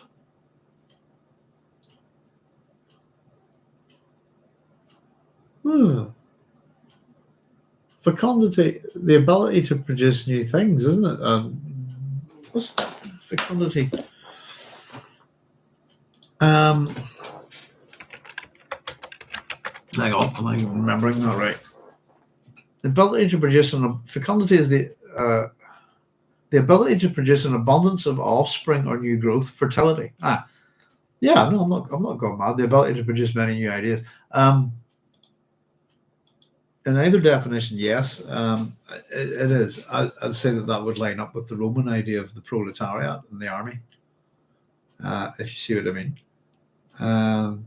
But yeah, simply, is birth an example of giving, the ability to give birth? Yes, raw. What do I mean by raw power? I thought that was interesting. But I would say so, Cynthia, yeah. Tons of demands and half-truths, says Lord Cron. The spider future trapping Paul might be a fourth character in this chapter. Very good, Cynthia. I like your thinking. The Oracle itself, isn't it? As we were talking about it, they're presented. I'll try to find it in that book. This is why we have to do these notes. I think oracles are fascinating. They really do. How much of our world is it? History has been influenced by oracles, which is kind of mad to think about. Spider future.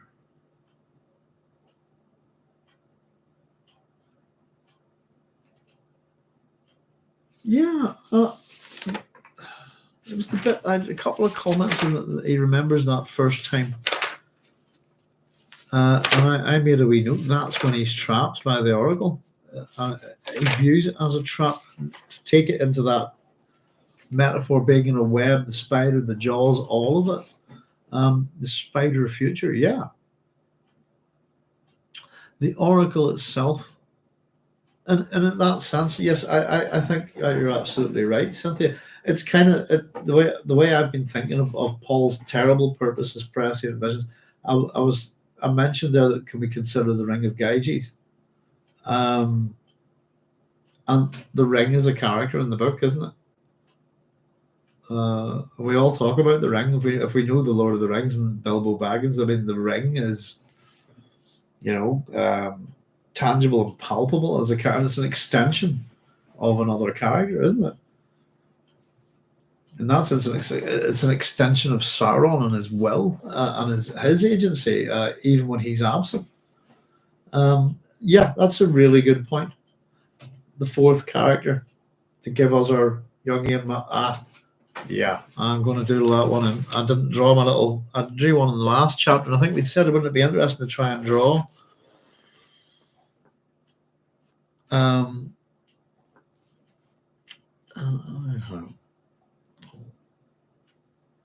Chani, let's put Irulan there. I like that idea. The Oracle, or the Spider Oracle, isn't it? What's it called? The Spider Future. Yes, indeed. That's a really well done, Cynthia. That's a really good point. Yeah, absolutely. In the first novel, Lord Kronk says Chani takes out a challenger to Paul. She's harsh, practical politics and knife wielding badassery, but yes, very sad later. Yeah, it's kind of the. It's not too much. We don't get to see too much of it. They're not worth your trouble. This kind of thing. She is seen as being very, very badass, as you put it, and almost like a personal bodyguard to Paul. Deals with the separates the wheat from the chaff. This kind of thing. And that's that's what I think the very sad later, but I think from the point where Paul's emperor, that's where the tragedy. Chani is always and ultimately diminished.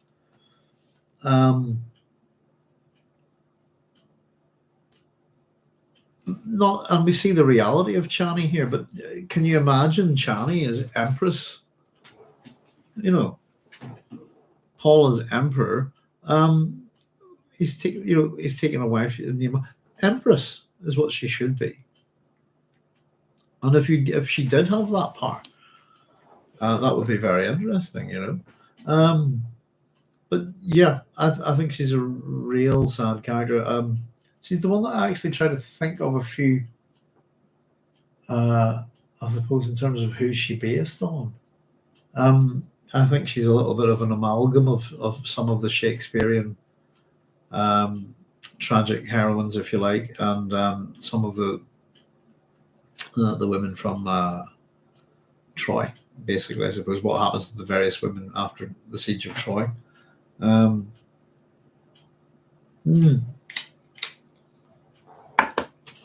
There's something tragic. The tragedy of Chani as well, in the aspect of her that elfin thing. There's something of the Lord of Elflin's daughter. It's something I read not too long ago. It's not a connection I would have made, say, about a year ago.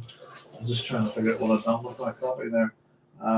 Absolutely, I've got to read more Lord Dunsany.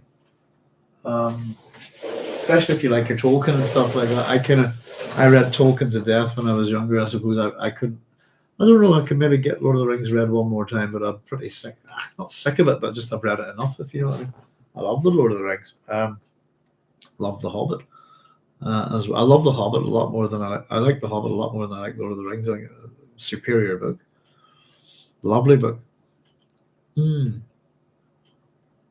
But yes, indeed, she's a very, very tragic character, and Chani's the one character I think I continue to remain impressed by in this book.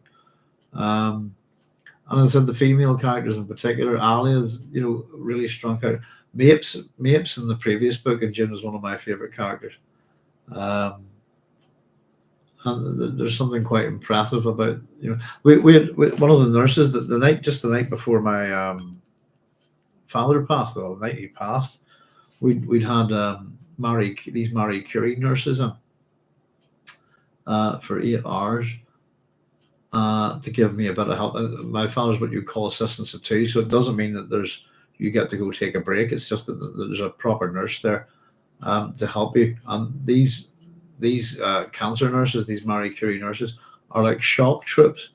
Their skills above and beyond, well past your average nurse, probably past some doctors. They're incredible. I've never been so absolutely impressed by two women. Not that I'm not normally impressed, but the level of impressment, if you like, by these two as I had by these nurses, they're incredible to watch. I had to work with them and help them, and I suppose something happened on the night my dad died, I suppose, but the nurse in particular, the way she moved and behaved, how do I put it? I have qualities that if you knew you should behave yourself. Does that make sense? if you know when there's somebody dangerous in the room, does that make sense? She was dangerous. In all the right ways. She's incredibly professional. Something about this woman was just that I would not mess with this woman. There's something about her. I don't know the vibe that she gave off. But when I was chatting to my wife, got the same vibe about her. When we were talking about it, I said that well, she reminded me on a couple of people, and I had suggested that she might have been a combat nurse or something. That there was an attitude about her that said don't mess with, but at the same time kind and caring and all, but really that kind of thing. But she absolutely reminded me on the Shattered Mapes, and she was small and diminutive and powerful and had a body language to her that was I pay attention to people like that. They stick out like a sore thumb to me. She was not an average person in any way, shape, or form, and yeah, it was that so impressed me, you know. Um, in that kind of sense, we actually had a break in. Would you believe? That my father died.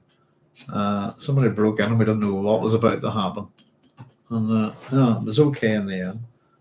But this wee woman, she handled herself incredibly well, and she reminds me on these kind of type of women. I think, if you know what I mean. But they're very very interesting. Bad answering, very. You know what I mean? That's what. There's something about that person. Really speaks a word. But the person that she reminded me on was there's a police person I know from a police woman I know from a long time ago. But my aunt, I suppose, that raised my father. But yeah, she reminded me on Shattered Mapes, small to very deadly, and you just what something about this person. But incredible nurses, by the way. Hmm.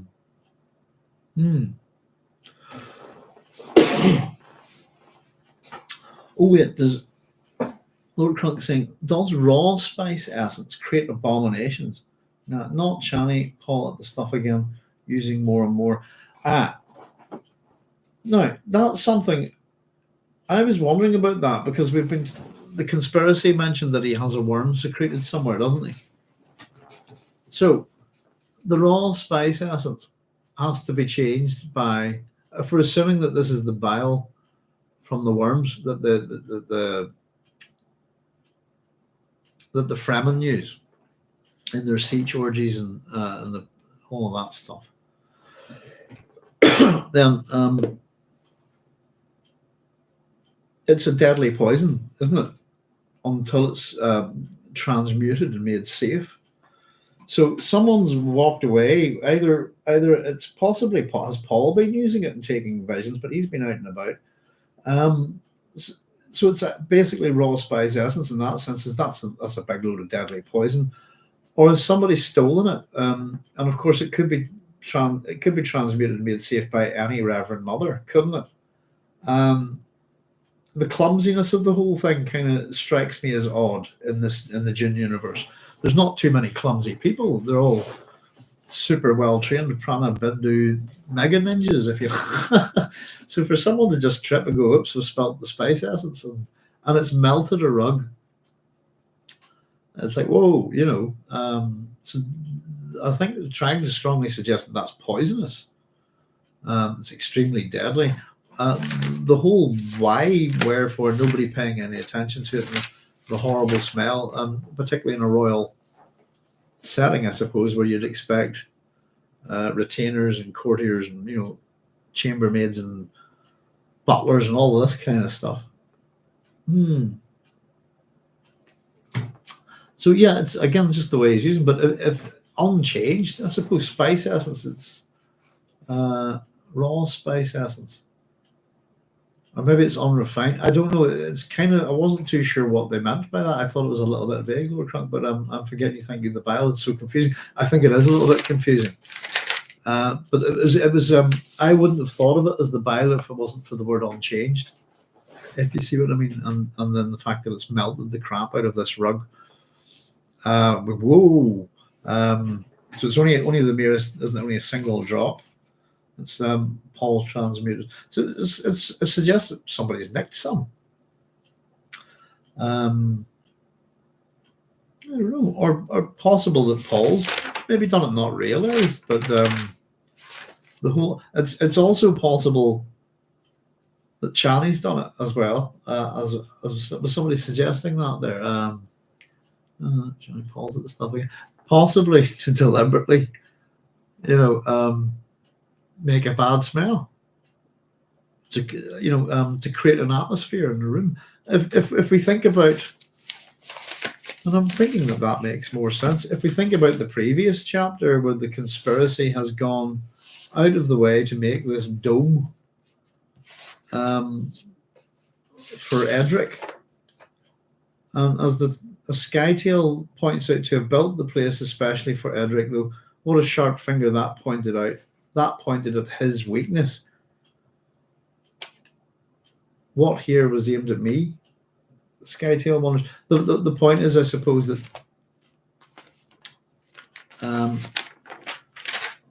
being of a royal house, Bene Gesserit tree, and all of these kind of things. When you show someone into a room, is it the setting quite important? Is there, maybe someone's done this deliberately to have this evil smell, to suggest bad things when Irulan comes in to sort of put forward what she wants, that is the goal of this conspiracy. And again, we're talking about paradoxes again, I suppose. It's to have a baby, not to have a baby, one with the wife, one with not. There's something quite paradoxical about that as well, isn't there? Quite strange. Ah, dear, oh dear. But it's a really good chapter. I had one bit of bother with Frank's writing that I thought was just a bit sloppy, and it was that little bit where we kind of it was just that section about Janice and the coffee set, and I just thought that wasn't very clear at all. As for the other comment I was going to say is that we heard Caron sent me the interview with Denis Villeneuve, and I had a wee listen. Pardon me, I'll get some juice here. I don't know one thing, but Denis Villeneuve, I think, quite explicitly said on stage that Dune Messiah, his information is all wrong, isn't it? He seems to think that this is the one where Frank Herbert explains how you didn't get it. And that's the wrong book. That's God Emperor. This is the inversion of the theme, if you like, but it's got to go somewhere else in Children of Dune. I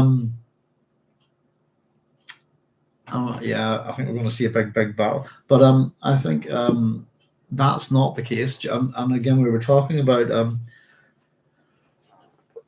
excuse me. From what I can gather, Denis Villeneuve doesn't understand that Dune Messiah, and Children of Dune, parts of them all written at the same time, and that the whole thing is conceived in one go.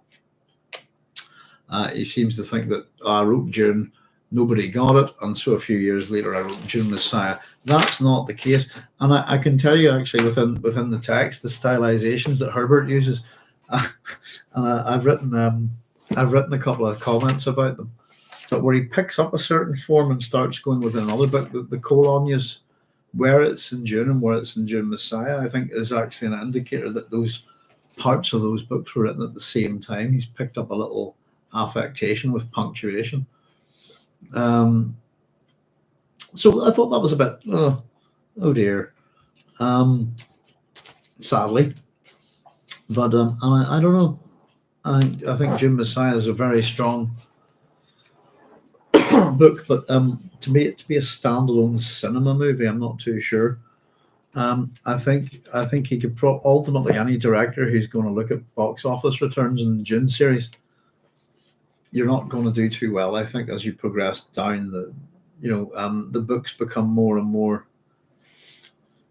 I don't know, weird. I suppose they're not Star Wars, are they? And it very much looks like Denis Villeneuve is trying to turn Dune into a kind of Star Wars type thing. So I've heard that Dune Part 2 we're going to see a war film basically. I went, okay, Dune's an anti-war book, so that doesn't make any sense. It's paradoxical, isn't it? But there you go. That's right.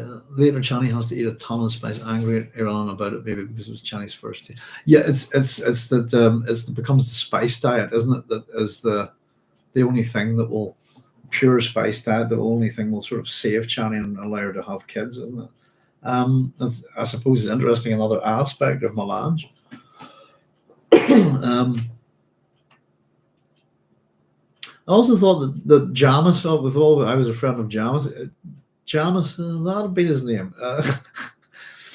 It reminded me very much. One of my favorite villainous moments of all time is Thomas de Torquemada contemplating all the people whose lives are going to be sacrificed for him to keep him alive, and it's his response is just something like, "I'll meditate on your deaths sometime." It's the most couldn't give a shit. Yeah, thanks. Bye. Moment. It kind of reminded me of Jamis and the immortality of Jamis and the confusion within that little scene there. And Paul's anger. He's angry a lot, isn't he? That's right. Later, Chani had to eat a ton of spice. Angry on about it. Maybe it was Chani's first taste. Raw spice is. It is a little bit. It's whenever I did the mapping of the life cycle of the spice worms, of the worms, the sandworms. Sorry, there's a couple of terms. Sometimes Herbert uses interchangeable terms, and somebody criticised me for one. Oh, you say it's this thing once, and he said that's Herbert, not me. And yeah, it's raw spice essence. I've gone with the stuff from the worm that hasn't been transmuted yet. And I only really thought that because of two things. One, it melted the carpet, and I thought the carpet really tied the room together. And two, unchanged. I think you don't need to change melange to, so the spice essence. That's, and I think really in terms of setting out the stall for the, we've got our conspiracy. It's moving forward, and we know, where it's kind of aimed. And there are two aspects to this conspiracy. One is pointed at Paul. One is pointed at Chani as well. Excuse me. So to get them there, to see that they're aware of something going on, not that they can see it, and to build our sympathies in this chapter. Now, we've got to. I'm a wee bit harsh with Paul sometimes, I think, maybe because I've done all this with him, but we can be quite sympathetic towards him there with all of this that's going on in his head, and is it really his fault, this kind of thing. But you get the sense from him in this chapter, I don't know if anybody agrees with me, that using the Oracle is a choice. And as I said, there are two incidents where we're talking about young Paul Atreides back on Caladan.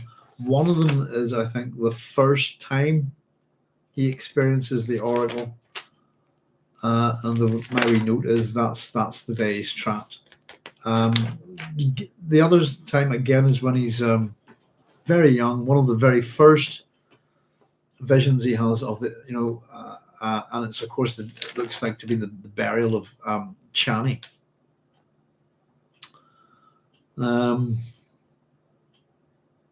You get some sort of sense from Paul when he's talking about it that it was a choice to use the Oracle.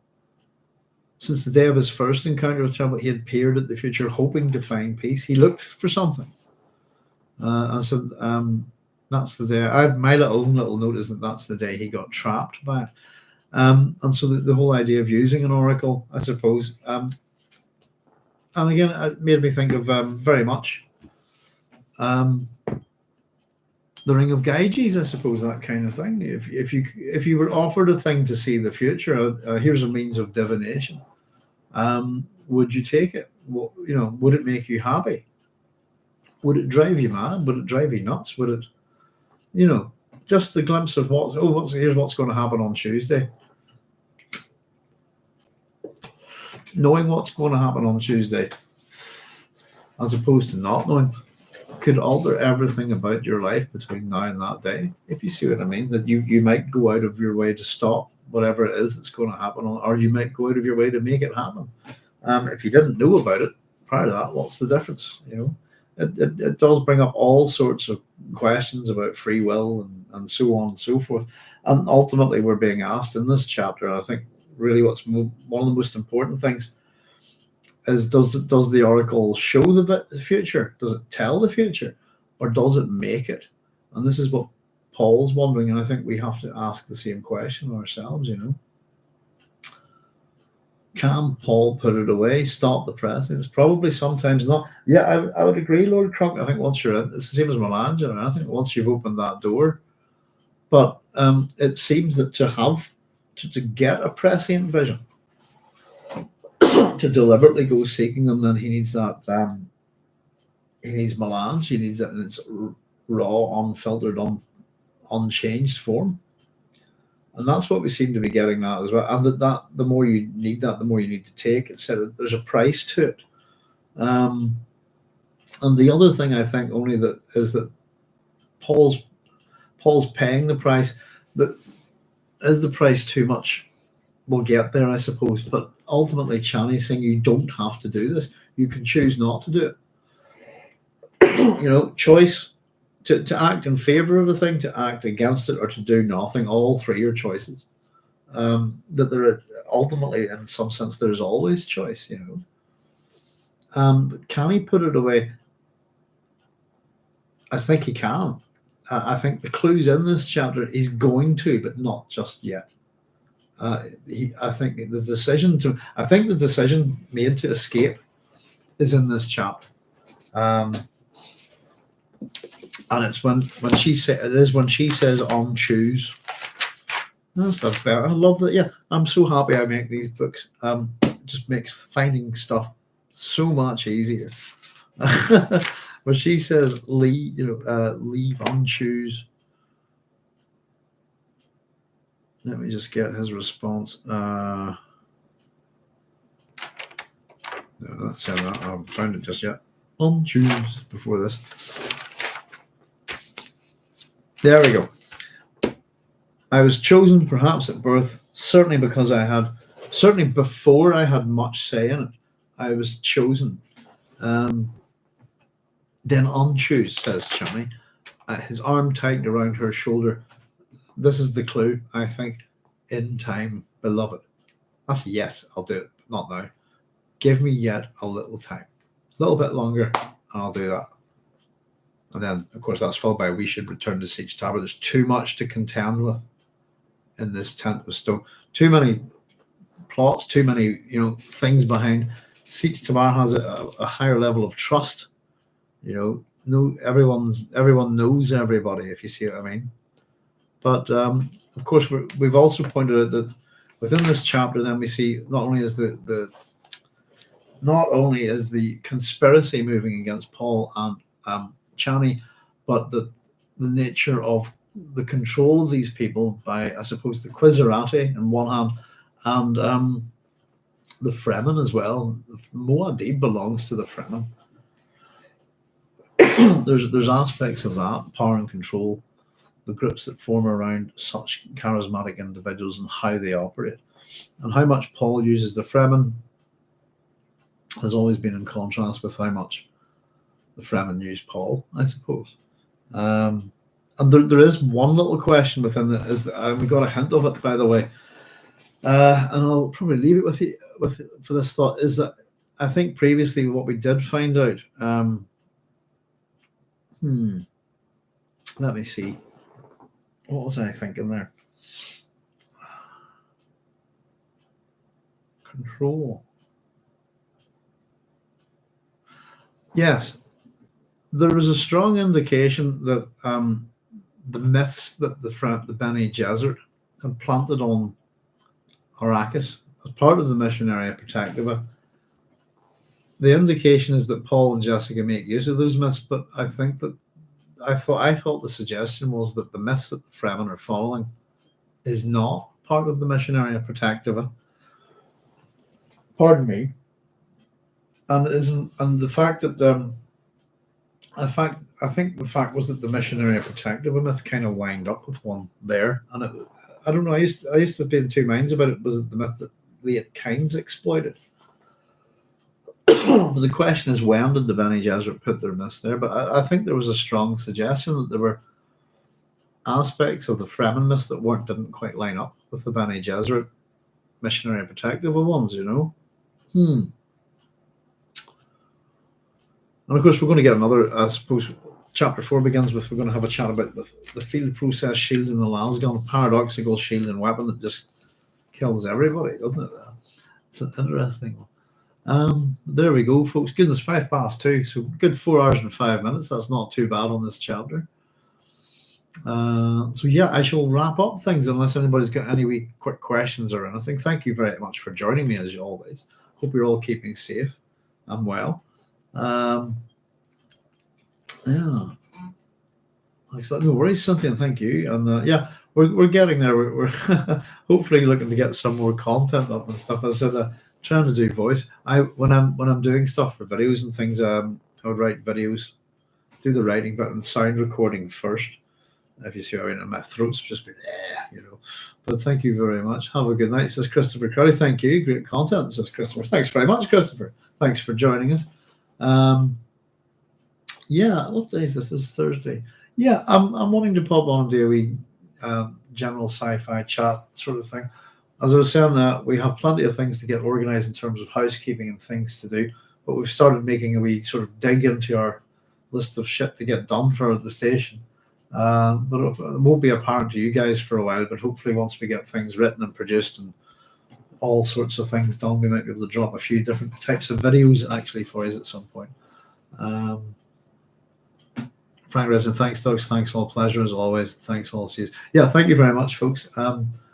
Delightful to have you all here as always. You know, we'll aim. I'm going to stick to the Thursdays at 10 p.m. regardless if I make it 1 week or not. I think that way, at best, that you all know, regardless of what's happening. If I don't make it 1 week, it'll be the next week. The only reason why I don't make it is either because I'm sick or the work is too much that I haven't got all the notes done. But we will try for Thursday at 8. Thursday at 10. Apologies. And just because it's coming up to Christmas, it's Thursday. I don't know, but we'll do a couple more. And I'm hoping to maybe pop on around Christmas Day, maybe do a wee sci-fi chat on Christmas Day and one for New Year's as well. If anybody's not up to much, feel free to join me then. But otherwise, hopefully, folks, as always, take it with a pinch of salt. The best laid plans of mice and men off go awry, don't they? Hopefully, we'll see you here at the same time next week. But if we're not able to get the work done in time or something goes awry, then we'll see you the following week at the same time. But we're going to stick to Thursdays at 10 p.m. because it's the best time that allows me to get here without running about like a headless chicken, that kind of thing. You know. So wishing you good health, Doc. Thank you very much. Feeling better. As I just finished the antibiotics, so that's feeling a lot better. Nice to do this tonight. Get out of sit in the bed trying to keep warm. Feeling miserable. I'm not very good at doing nothing, you see. I'm not very good at being sick either. But there we are. Well, listen, thank you very much, all of you folks, and I'll say good night. Look after yourselves no matter where you are. Take it easy. Be safe in this crazy, crazy world. And hopefully we'll see you all next time. It's Doc signing out, so I'll say all the best and good night. Bye-bye.